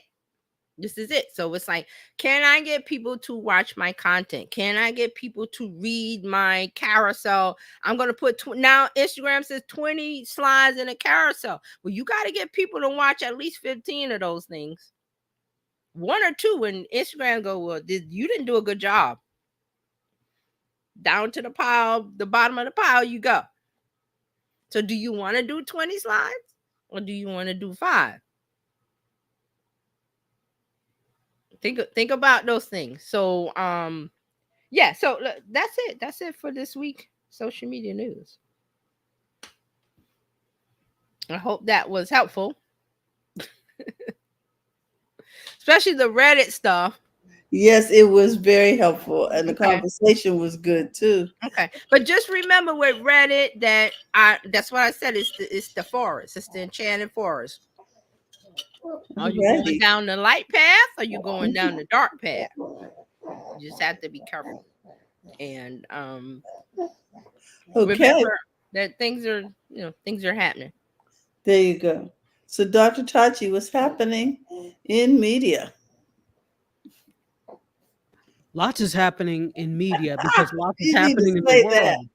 Yeah, the thing is, media does not exist in a bubble by itself. It exists to report on what's happening in the world and to show us, entertaining things. And so by default, anything that's happening in the world also involves media. So this is very interesting because we are in week 2 of the Olympics. Right now, I was telling you the beep-girling competition is happening. Tomorrow, the b-boying competition. So it is both men's and women's breaking. It's not break dance. They call it breaking. Yeah, I love the face you're making. I'm going to. Can I say I have not watched the Olympics. But I get, I see the Snoop Dogg stuff. I see whatever's on social media, I will see. So I was just curious as to what I know. Something's happening with the runners, the running section that we're in now, where all the runners are getting COVID, and people that they thought were going to get gold didn't get gold, and I saw that conversation happening. Now that I haven't seen that. I will say this: people think that COVID is over. I don't know who told you that. I don't know what you came to do, but I came to stomp out COVID. Okay. Yes, the young man ran in spite of the fact that he had been. Yes, he got the bronze. Yes, right. He was expected to get the gold, but right. he also had been diagnosed a day or two earlier. Noah Lyles. Yes, thank you, Fred. Yeah. Yes. But I saw something yesterday or today about some of the other countries, like the Jamaican team was expected to do better, but they haven't. They were expecting a whole bunch of countries to do better, and they haven't. It's because of the COVID. It's because of COVID. You know that. There were so many stories that I got overwhelmed, but the gist of it is that a lot of the other runners that expecting to be the top, get the goal and stuff, they didn't. Some of them didn't even get in the top 3, and they're having a discussion. Doing qualifications. Okay, gotcha. The what? Doing qualifications. Yeah, they didn't get in the top 3. Yeah. or during the No, I mean the medals. Like they didn't get they any didn't medal? medals. Mm, It's wow. because of COVID. Well, Yes, yes, Fred. Here, Fred has it. It's Jamaica. Jamaica looking like EU. Yeah. You would expect Jamaica. Oh my God. Yeah, especially after Usain Bolt, the fastest man. There are a lot of expectations for Jamaica Yeah. because of this. Now, was it the 400 I'm that? not sure. Yeah, because I watched it, and I think it was the 400 where Jamaica and was it Noah Lyles? I don't just know remember. there's a lot of talk about all the runners that from countries they're expecting them to do well. All of them are like, what's going on? And it's COVID. You're trying to compete with the bubonic plague. I'm just saying. Here's the thing. COVID will take your breath. It takes your breath away. So how, as a runner, are you expected to do well medal, top 1, 2, 3? Your breath. You need your breath. You're lucky you could run. Exactly. So they were saying about who is it, Noah? That he it was like, hey, he got COVID, he got the bronze. Wow. I mean, this is an event with a lot of people. Never mind that you are outside for this event, but you are in close quarters with other people. There are probably hundreds of thousands of people around you. You're in the city of Paris, that type of thing. People are not wearing masks really anymore, and so they're not wearing masks, and this still exists. That's a recipe for somebody is going to get it. Hopefully, it's not you, but you may. And then you're competing, your body is run down a little bit. And think about all the years of training to get here. Exactly. And then you get here and then you taken out from COVID. It's a serious thing. Like Dr. Tati said, COVID is still out there. People, I'm like, did you think it just went away? It's sitting in the back like, I'm going to get you. Exactly.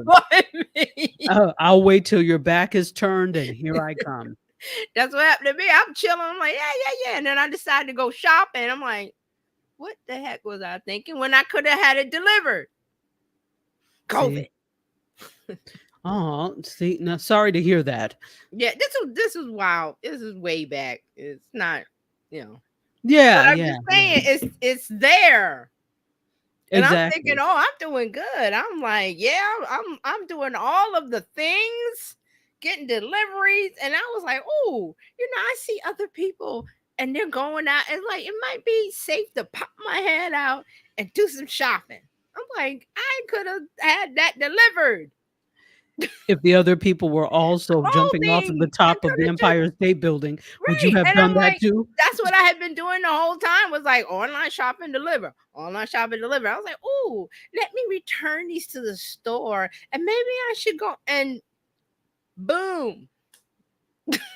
Like, I got it. But that's the attitude, is like, it looks okay outside. Like there's no cloud gray. There's nothing hanging. If COVID was a thing that you could see, oh man, nobody would be outside. No, exactly. Because you could see the cloud. Like, hey, COVID. Exactly. If it was like a green cloud. Yeah, and I'm sure there's a huge green cloud floating over these stadiums movie and or something. Like there's them over there, but we can't see it. So people are like, oh, everything's good. And here they go at the Olympics. And what can they do? What can you do? They're mad. I read the story about, oh, some people are mad. Like Paris should have done something. And do what? Do what? Do what? Like the people get so mad now if you ask them to wear masks. What would the Paris committee do? Would they have it like it was a bubble? Remember when basketball first came back and they had NBA and they had everybody in a bubble? That didn't really, it worked, but it really didn't work because it's, if you've read the book, what's the Stephen King book, Stan? That's pretty much it. That's what it is. COVID. I'm going to need for Stephen King to stop writing stuff into existence. And he wrote, I'm trying to remember how old this book is, but I remember when I read it, it scared the heck out of me. I'm like, oh, there's no way that could happen. Mm-hmm. Well, it happened. Mm-hmm. So, but here. Fred says they should bring inline dancing to the Olympics. He said the weather at the beginning affected athletes also. The Yeah. rain, I heard about the rain. 4x100 Jamaica did medal came in after China. Really? And he says you cannot see COVID with new Apple goggles. the goggles are useless. I wish, but I'm sorry. Go ahead, Dr. Tachi. Yeah, no worries. So to talk about the whole thing, let's talk about breakdancing. This is the first, breaking as they call it. This is the first year of breaking at the Olympics. And it's interesting. As I said, I was watching this because I want to do my next pop gumbo about that. And so this is the only new event this year at this Olympics. There's nothing new except that. So obviously, those of us who understand hip hop culture know that this was something that derived in the Bronx in the 70s and late 70s and early 80s. That really, DJ Kool Herc. So this actually was I don't have a date stamp for breaking itself. We already know that 1973 was the birth of hip hop, but I don't have a date for when breaking started, but probably soon after that. So you saw people with their little raggedy pieces of cardboard going all over the place to battle, which is to me the preferred way to battle. So those are the roots of breaking, if you're not sure and you don't understand. So now I remember I reported this on Mediascope 2 years ago that they said that breaking was officially going to be an Olympic sport, an Olympic event. And I said, well, this should be interesting. So why did they do that? Part of this is with the addition of some of these other sports that they've had to appeal to younger fans. If you look at this, it really, the Olympics really skews a little bit older. And so to appeal to younger people, they're trying to add these, quote, urban flair. So they're adding breaking. This was following the addition of sports like skateboarding and surfing. Skateboarding and surfing debuted at the Tokyo Olympics in 2020. So here's the thing. It's here now, but it has not been included in the initial sports program for 2028, the Summer Games in Los Angeles. I can't see it not being included because if you looked at the stadium, it was full. It was packed. There were lots of countries that were represented. Japan being a big one, China being really big, Portugal was there, Australia was there. The U.S., of course, because it was born in the U.S. One thing that, and this is something I'm going to talk about, and maybe we'll see something tomorrow when it comes to the men's competition, but France, of course, was represented. You have a huge, breaking is big in France, and part of this there's a lot of immigrant communities in France, obviously, that have really taken to breaking. I remember when I was working, I was a house manager at Dance Place, and every weekend we hosted dance companies from all over the world. And I can't remember the name of this company, but they were a break dance company from France. Majority of them were like Moroccan. These were like the children of immigrants from different places, from China, from Morocco, from different places. And so it really shows the international flavor of this. So it makes sense that these countries would latch onto it. But hip hop I really find that the language of hip hop and aspects of hip hop are really a global language, and it draws in people from around the world. And I love it for that. Here's what I didn't love, going back to my original point, that I don't know if it's going to change with the men's competition, but in the women's competition, there were one person of African descent. Now, France, representing France, I don't know her background. I think she may be like Arabic, but like Moroccan or so. I'm not sure. So there's some African influence there, but not, she was the only one.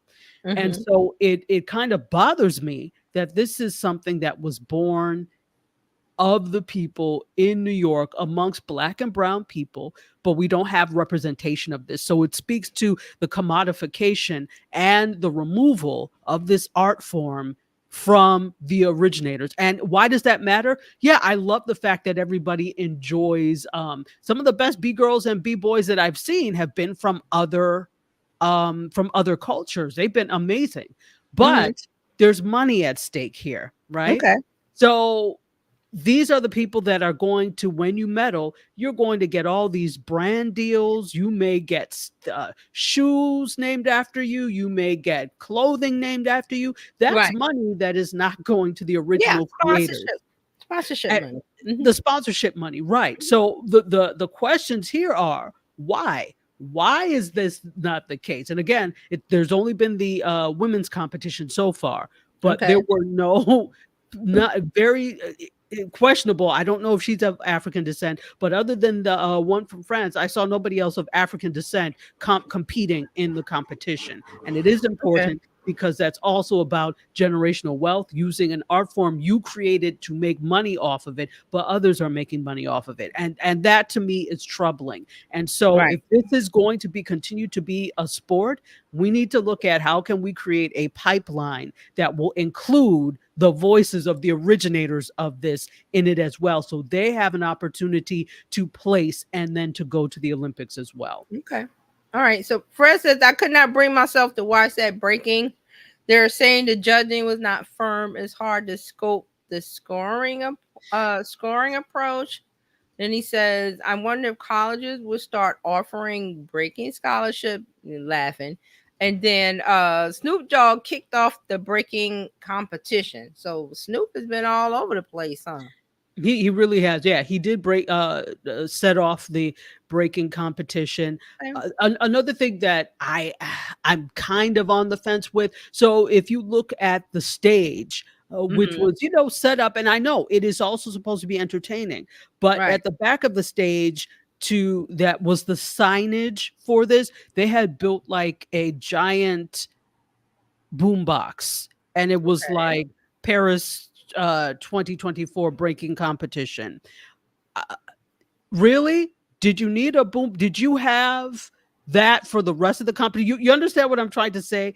It Yeah. felt very stereotypical of the, even though music and a boombox, that's part of it, but breaking has also evolved beyond that. So the fact that that's the thing, and I didn't see that kind of signage or whatever for anything else, it was like they're like, how can we make this as urban as we possibly can? That I was like, come on now, did you have to be? And I'm sure they patted themselves on the back like that boombox looks great, but yet I didn't see like a giant horse for the as a signage for the gymnastics competition. Right. I didn't see, those types of things. So I'm like, okay, if we want this to be considered as equivalent as a sport, and yes, it is supposed to be entertaining, but there's a fair amount of athleticism involved. And it was only when I started watching, I'm like, oh, okay. So I also need to look up the criteria that they were using to judge. So there were certain Right. like windmills, etc. But I need to find exactly, okay, what were the things they needed to execute? And I did know that they needed to hold freeze poses in order to for it to count. It was also artistic, and so there were a lot of different things, but I need to find out the exact criteria that they were using to judge. So I love that this is an Olympic sport because it is athletic. Right. Don't let anybody tell you it is, but it's not. But I hate that the creators of this so far have not been included in the conversation. Interesting. Because I'm looking, I was Googling the Paris 2024 hashtag and breaking. So there's going to be something tonight on it. What did it say? Women's final. Breaking Women's Final begins today. Today at 2. Tune in on Yes. Peacock. Okay. Yeah, so the final is today at 2. They just finished the initial. So, and then tomorrow are the men's events. So I would say if you're interested in breaking, watch it. There are I'm not taking away from the dancers / athletes at all. They're really, really good. And you could tell that they've worked hard. Okay. So not taking away from them. So that's what the breakdancing competition is about. Well, let's talk about what's going to happen at the closing ceremonies of the Olympics. We've got some performances on tap from Billie Eilish, Snoop Dogg, of course, and the Red Hot Chili Peppers. Really? So, yeah. So they are expected to be featured at the closing ceremonies on Sunday. So we just have there are only 2 more days. Actually, tomorrow is the last day because the closing ceremonies are on Sunday. So they are actually not there.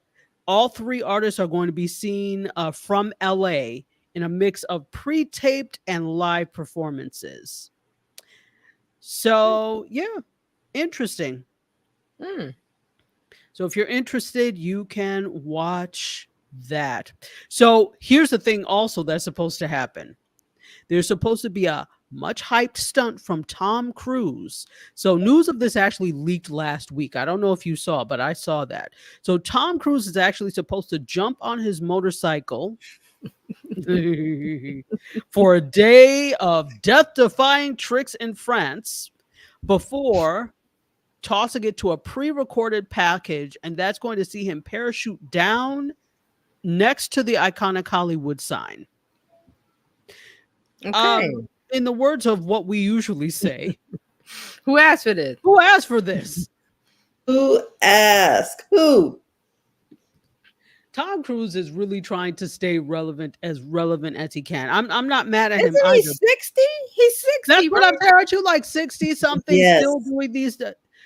And listen, that age is just age. But when it comes to this level of death-defying tricks, your body after a while is going to say, not today.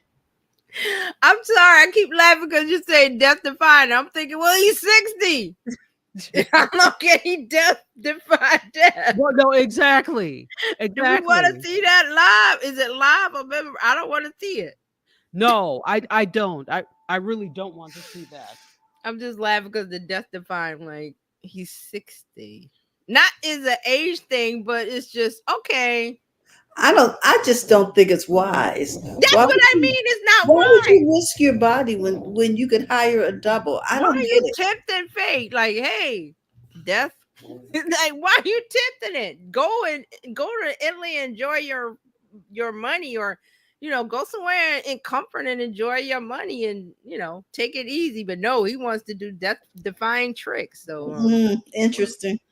I don't know. Terralina, you're acting. You said it's not wise, but you're acting as if he's been making wise decisions this whole time. He hasn't.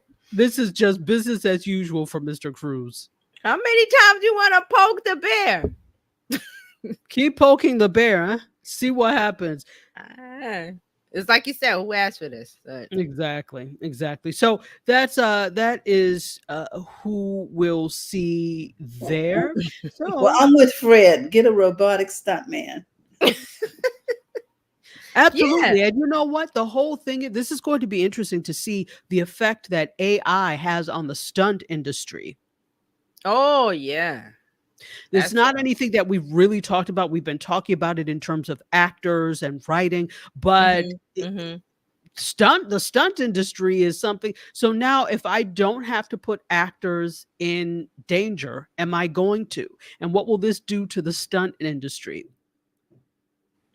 Well, I think, because we talked a little bit about the update with the video last week. It's going to take a while. I don't think tomorrow they're going to throw the stunt guys away, but they need to start thinking about that time when, they may not be needed. It's not near, not close yet, but yeah, exactly. It's there. The propensity is there. Yeah. Absolutely. It'll take a while, but absolutely. All right. So, off of the closing ceremonies, and let's talk a little bit. I'm sure you've seen this. Speaking of music, there's a lot of unrest happening right now in Europe. We've got protests that are happening across London and counter protests to those. Um, That is unbelievable how long it's going on. Yes, exactly. And I will reserve what I have to say about that. But to England, I say, how very dare you? Um, yeah, you messed up the majority of the world, and now citizens, and it's not every citizen, it's just some, you have the nerve to, based off of false information, which is another reason why do people keep listening to Elon Musk. He has been spreading misinformation about this on X, and that's part of the platform. But a larger part of the problem was that the authorities didn't come out and say what actually happened early enough, and so these conspiracy theories were allowed to flourish, and that you have to cut them off at the pass. So everything that they was being said turned out to be a complete lie. Elon Musk was allowed to, why stop listening to him? People with sense don't listen to Elon Musk because he's nonsense. I don't know why rich people get a pass. They can say anything, nobody says anything. The money is not coming to you. His wealth is not going to rub off on you if you if you support him. I'm Fools. just saying, I don't understand it. Like I was saying about the people that pay for the X subscription. I'm not giving that man my money. I don't care if it's a penny. But you can't go over there and pay for the service and then talk about, oh, he does this and he's that and he's this, but you're putting money in his pocket. So Exactly. Fred says these riots have been going on for a long time. It's just now the world is broadcasting. Then he says there have been rioting in Ireland for months at the same level. I have a connect over there who sends me clips showing this. Absolutely. I think, and this is a whole other thing, but these riots come out of fear that has been incited. So I need for us to start being smarter.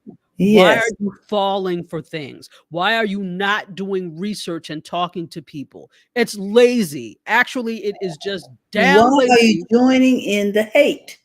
Exactly.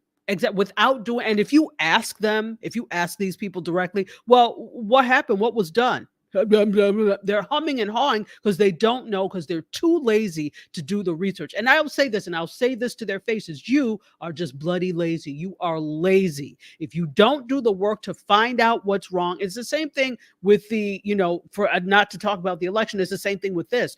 We already know there's misinformation. I've been reading that some of these some misinformation is being spread on social media platforms, and there are actors from other countries that are looking to do this. Why are you so stupid? You listen, you don't deserve goodness if you're this stupid that you don't do the research when all of this, listen, the research tools are just laid out for you. All you have to do is just press go. You don't even have to really go to the library and use the Dewey Decimal System to look this up. It's right in front of you, but you're lazy, and I submit also stupid.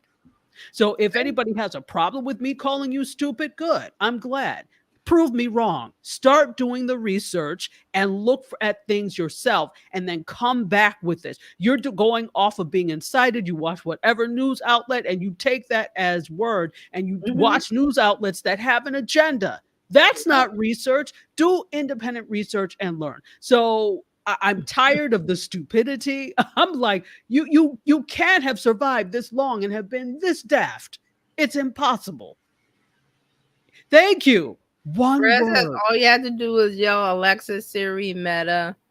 And the thing is, I mean, I do understand. Like you said, you're lazy and whatever, but if there's some political news or something coming out about the government, I'm not going to take it from Newsmax or one of those places. I'm going to whitehouse.gov or doj.gov, because our government they have official websites where they officially announce things. So, oh, wait a minute. You're saying the president said this or that said that?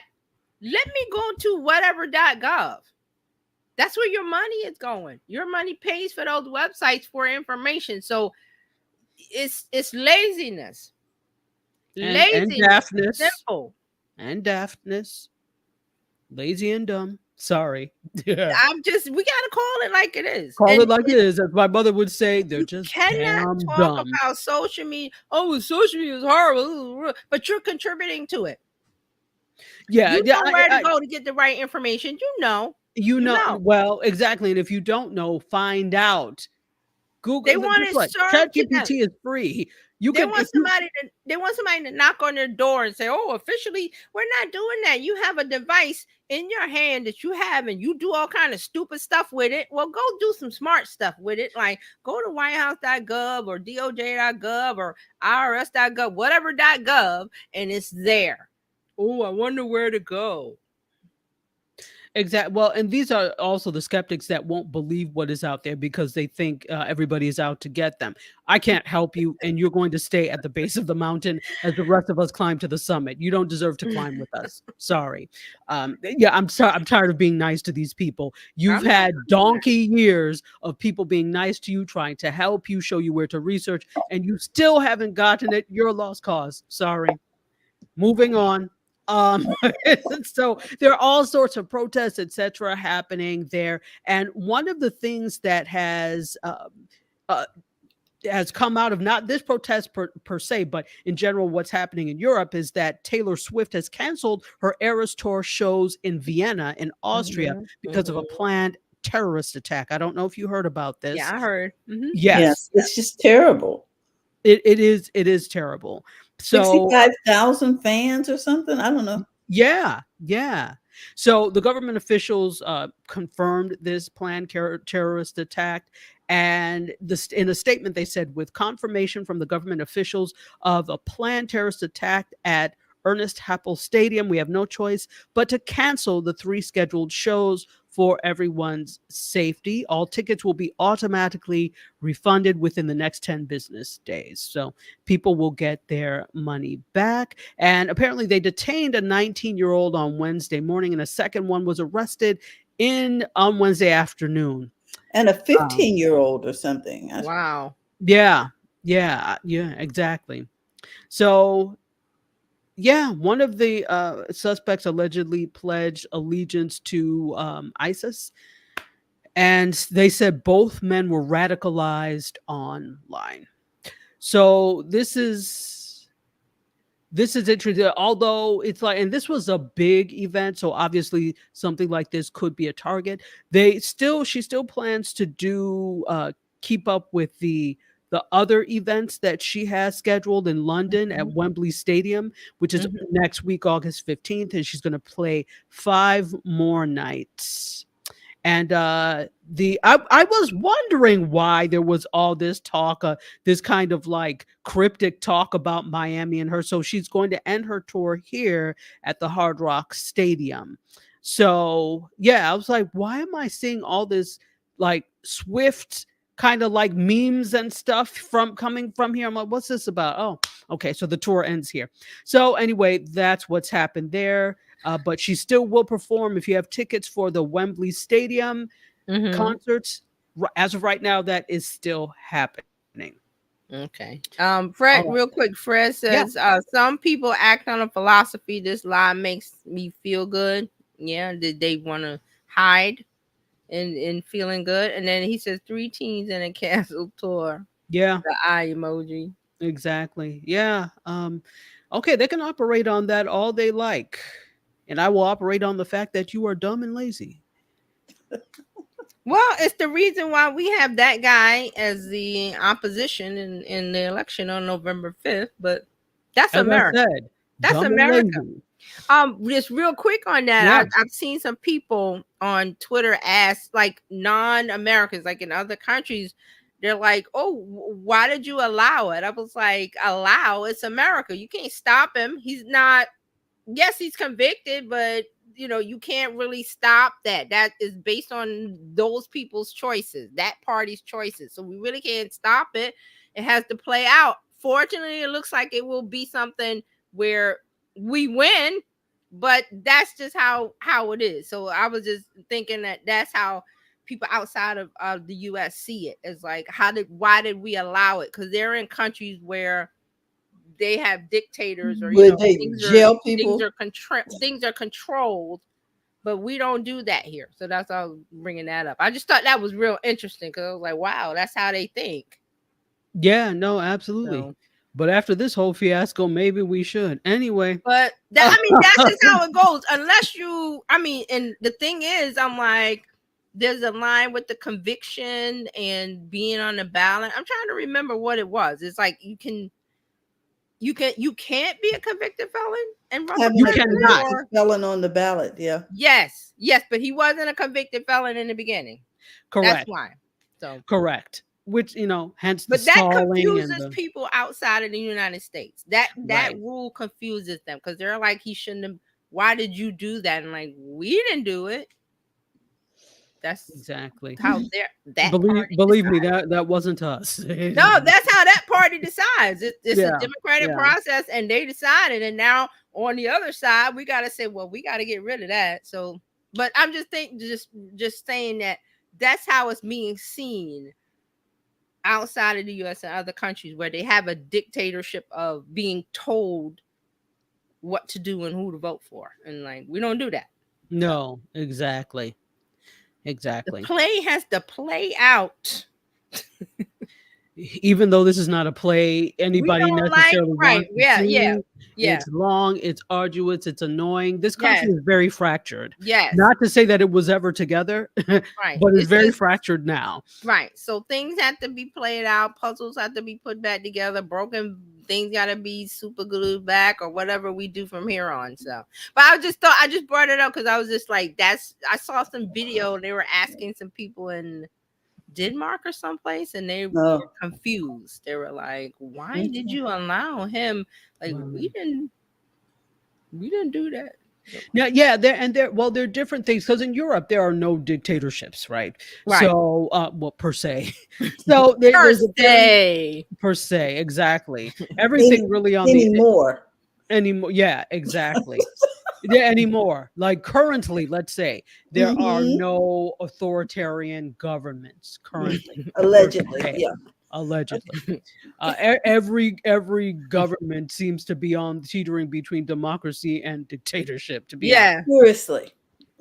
Yeah. So there's a very different way of looking at leadership and things on there's a very different way of looking at it. Yeah. So So I just thought that was interesting. I just was like, oh wow, yeah. It does look crazy to outside of when you're not in the pot. It's crazy. So wow. Exactly. All right. Any more media? Yeah. We do have that's a mouthful, but go ahead, Dr. Taji. We do have just let me talk about this. So Mr. Beast, don't know if you heard about this story, but Mr. Beast, the biggest YouTuber, 82 million he made last year. His company is actually investigating an internal culture at this YouTube empire. Apparently, there are allegations of inappropriate behavior by people within the company. And this is according to a memo that was obtained by the Associated Press. Right. So the memo says that Mr. Beast, whose real name is Jimmy Donaldson, has hired a law firm to investigate former co-host Ava Tyson, who departed the company after allegations surfaced of inappropriate sexual messages with minors. What? Yeah. So the memo is addressed to Team Beast employees. That just sounds odd, but Team Beast employees. And it outlines plans to hire a chief human resources officer and require company-wide sensitivity training. So there also was a New York Times story that accused the company of abusing contestants in the Beast Games Amazon reality show. And Donaldson himself, Jimmy Donaldson, has been under fire for slurs that he uttered in videos that he Mhm. made in his younger years. And I'm sure you Mhm. heard about this as well. Mm-hmm. So Donaldson said this in the memo. As your leader, now you have to say it like that. As your leader, I take responsibility and I am committed to continue to improve and evolve my leadership style. I recognize that I also need to create a culture that makes all of our employees feel safe and allow. Oh, what the heck? Oh, I don't know what's happening here. Okay. Weird. My phone just all of a sudden. Okay. Oh. As your leader, I take responsibility and I am committed to continue to improve and evolve my leadership style. I recognize that I may need to create, or I also need to create a culture that makes all of our employees feel safe and allows them to do their best work.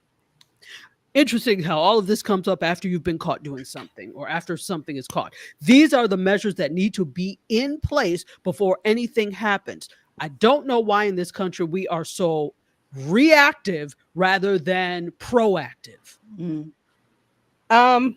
What I think going on here with him, I'm not gonna talk about the stories that's going on. I mean, from a business sense of him starting out as a teen and growing a channel, and now he's trying to become a this should have been done. He should have had, I read he didn't have general counsel, he doesn't have a chief financial officer.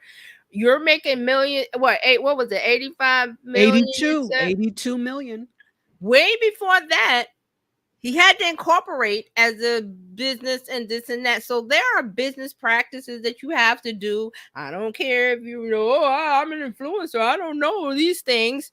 Once you cross a certain threshold of being a business with revenue, that's why you have a small business, medium size, and enterprise.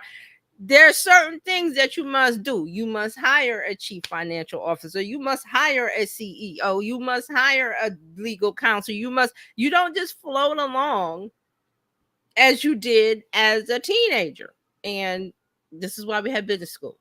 So now he's realizing, oh, well, I should have. Yeah, you should have. Money's flowing in. You're hiring. And once you start hiring employees, the fun stops. And you've got to have a business structure, have corporate taxes, human resources department, because you're taking care of people. You can't just blow things up in the anymore. beginning when it was just you and your buds. Exactly. But now, you when you made your first I'm not sure when he should have did this. It's way before the 82 million. So now you're in the soup. Now you're in the fire because you haven't. Once you take on employees like that, all the fun stops. You have to be CEO, Mr. Beast. But yeah, that's the thing, because it's one thing when it's just you. Even when it is just you, once you start making this type of money, you open yourself to the threat of lawsuits. You know, Americans love to sue. Yes, but but you're right. But I'm saying something should have somebody. Hey, you hire employee one. You're a business. You're a corporation. You gotta operate as all those things that is not fun. You need a financial officer. You need an accountant. You need the guy that I follow, I talk about a lot, is a YouTuber, Roberto Blake. He talks about all of these things that I just mentioned about, because it's fun as a YouTuber. Once you start making a certain amount, he says, well, you got to pay taxes. You got to have an accountant. You got to do this. You got to have those are the things. You got to be grown up now. Exactly. Okay. Fred says Mr. Beast has a CFO. He must have just hired him. But what I mean before this, like the attitude of coasting and fun, and we're making videos, but we're pulling in $82 million as a business. And doesn't he have a TV show? Something coming? The competition show on Amazon. Right. So this to me screams you haven't followed a business structure, and this is why you have things that, basic business principles, and that's why social media is fun, but you still got to operate as a business once you get to a certain point with revenue. Exactly. And I can see for a lot of creators why they don't do things as a business, because then the fun, Yes. kind of stops. Yes. But then that's why you have to hire people The so that suits. you can continue The doing suits. things. Yeah, you need you need an accountant, you need a lawyer, you need a this, you need a that. And it's not fun. That part is not fun, but that's basic business principle of blah blah blah blah blah. Exactly. And they don't like because it's not fun. And pay your taxes. Oh my God. Say that again.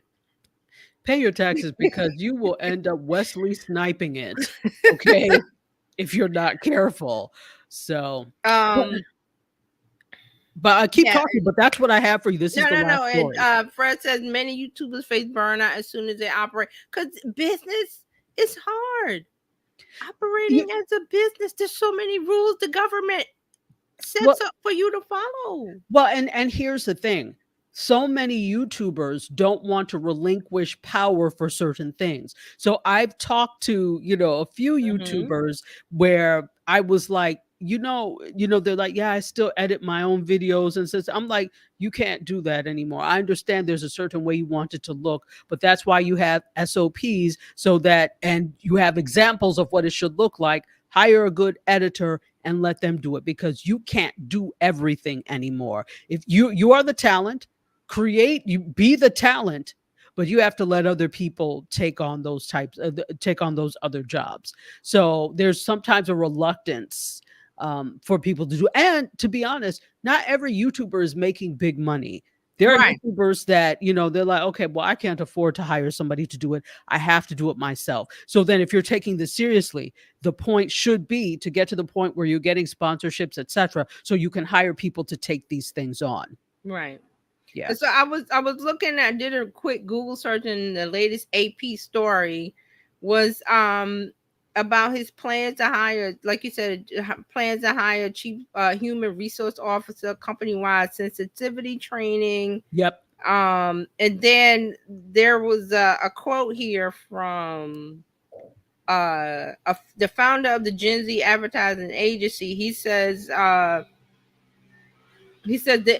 when an individual is a brand and his image is now more closely associated with revenue, his internal culture has to shift more corporate. That's what I was trying to say. That okay, it's all fun and games. You're 18, teenager making videos, and it's all fun. Me and the guys and gang and whatever.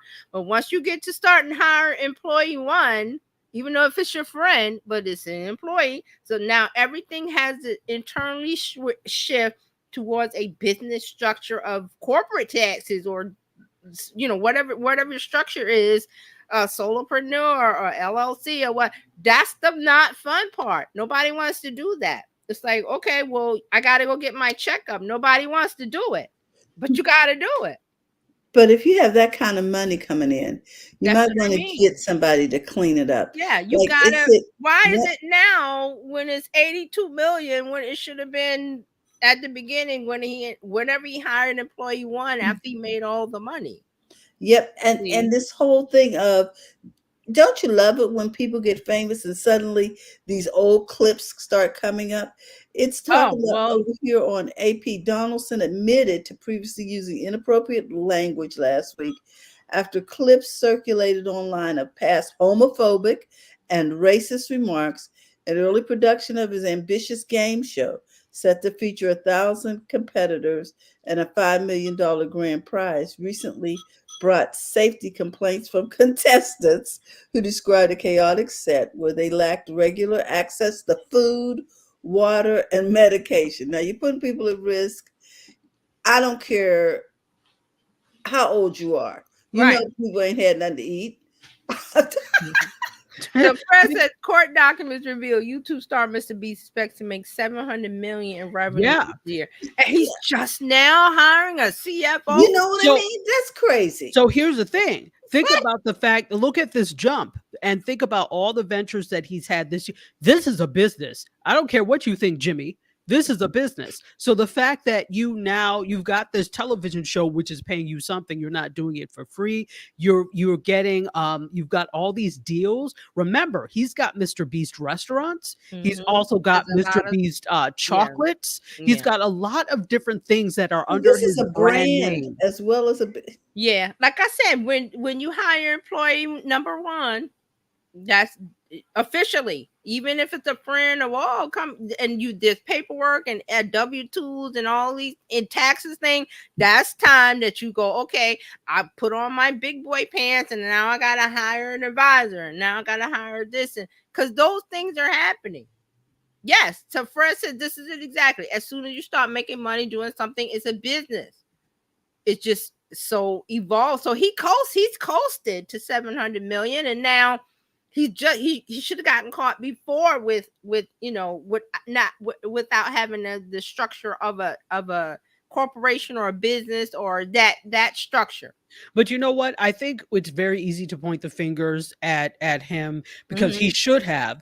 But Yeah. the reality is there are no places, there's nobody that comes out and says, "Hey, you need this business class so that you could," because you're a YouTuber, you're not thinking Mhm. about, oh, this is a business. I need to take some courses to understand how to. You're not. It kind of hits you all of a sudden. For some Mhm. people, well, some people have been doing it for years and then it starts to get popular, but you've been doing it as an individual who just likes making videos. Then Yeah. it starts to pop off and it becomes business-like, but you don't have the business background or business acumen to do this. And it's not just them. Look at football players, look at Yeah. athletes who start to make all this money all of a sudden, but they've never had a class to teach them how to do this. Everybody around them is like, oh, you're making money, and nobody is really concerned about their financial future. This Mhm. is the same case here. So I say that content creators, you need to take cautionary tales from what has happened to athletes. You need to preserve your legacy, but you also need to preserve your money. So you need to take some business classes and get business savvy. Yeah. You have to get, this is what business consultants are for, business advisors. um he may have had people reach out to him before this, and he, it's the attitude of that takes the fun out of it. Oh, I don't need that. Nothing has happened You know yet. what else takes IRS the fun hasn't out of knocked it? on your right. Being put in debtor's jail because you owe Yes, taxes. yes. The IRS hasn't knocked yet, but you don't want them to knock, Mr. Beast. You want to head that off at the pass. Well, I don't I'm see how hopeful. he managed to get away with this, but okay. Yeah, It's like exactly. Now it says nothing about taxes. It Yeah, says no. Yeah, it says nothing I'm about just that. throwing that. Yeah, I'm just throwing that out. He's probably doing, with 700 million, he's probably, doing the tax. But there's more layers to the cake than just the taxes. There's you need a whole internal corporate structure of, I have a CEO, I have a CFO, I have a this, I have a that. He's just not getting ahead of human resources. Exactly. How Because many employees do you have? you have people, and here's the thing. Got one. You need He something. probably is relying on a lot of independent contractors to Yes. make these things happen, which a lot of YouTubers Yes. do, right? But once you Frankenstein ad hoc together. Yeah, that's exactly. what I mean. There's A no lot of structure. YouTubers do that, right? They're Mhm. depending on contractors, but you also have to know that there are rules when it comes to dealing with independent contractors as well. And once you get to this level, you really Mhm. need to have people that you That's what I are mean. employees, Yes, right? when you're this level, it should have been done before he reached the 700 million. And he was lucky. Now it's being all the way, it's all coming out where, oh, Mhm. I guess I needed a business internal structure. Fred was saying something about his mama was a corporate, was his mother or something. There's a point where you pass the Rubicon of hobby. Doing it for, that's what I mean. Like, you're doing it for fun. Now it's a business. Okay, get your things together, and it's might be learning and going to school, or it might be bringing in advisors. But then they don't want to do that because you're handing the reins over, and you're getting into something that you don't know anything about. Where there is the opportunity for an accountant to take your money. It's happened to lots of celebrities, so it's hard. It's not a fun thing. So Fred says yes, indie people, and then he says, you hire indie folks, the less of the headache, just cutting checks. Okay. Right. But you still have to check with your the labor laws in your state when Yes. it comes to those types of things, because I think so often people will think, okay, yeah, it's less, and it is less headache, believe me, than Mhm. having an employee. But you have to Mhm. make sure that you are complying with the laws of your state when it comes to those things as Yeah. well. So just make sure you check that out. Yeah, and then Fred says Mark, what's his Marquez Brownlee, he's Marquez Brownlee. yeah. His parents was running a business. I don't think they're doing that now. I mean, I don't know. I'm just assuming. Because there's a point where you have to say, okay, I'm the business, and now you gotta have, you gotta do things differently. So we'll see what happens with him. Because now he's doing TV shows and getting, there's a point where it's okay, you're not the fun YouTuber anymore. You're a business. Exactly. But you know what? I have to say, despite all of this, I'm happy to see these creators coming out here, making Oh, a space yeah. for themselves, making a space for all of us as well. Yeah. So So this is good this stuff. problems that's why we're discussing it now. We look at it, like I said, if you've got questions about this kind of thing, Roberto Blake's your guy. He's on YouTube talking about the small YouTuber and the things that they need to know business wise, financial wise, the things that you got to set up, because he's done it. So there are people out there that talk about it. So Exactly. good luck, Mr. Beast. Good luck.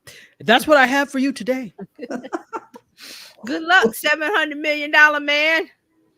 Wow, real. I'm not mad at him. I just Me want him either. to I'm get not his mad. act together. It's just, there's a point where you go, is it a hobby or is it it's easing into a business? I hired Mhm. somebody. That's your clue. Yep. You need an employee. Exactly. When a creator reaches that level, they are still.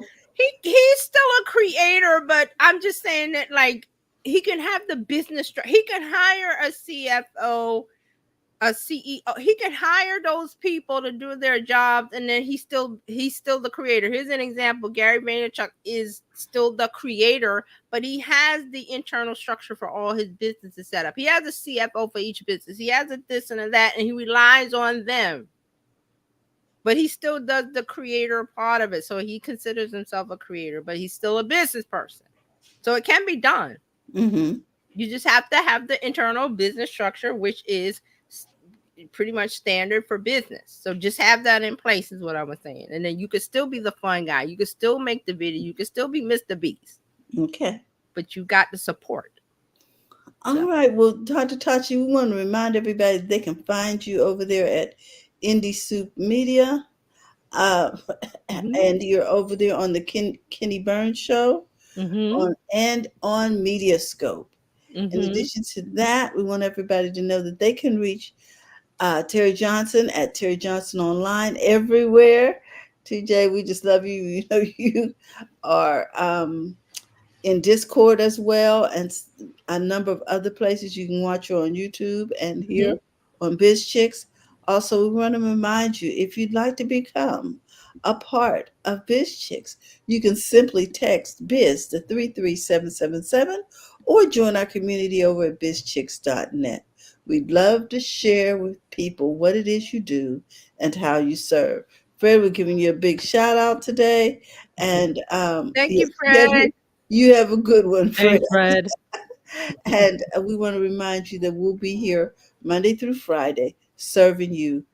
Have a great day, everyone. Oh, and Carlos too. Carlos, I just saw Carlos. Yeah, Carlos was in here a minute ago. Yeah, okay. Yeah, Hey, Carlos. I sent him a message saying, "Hey, Carlos." Hey.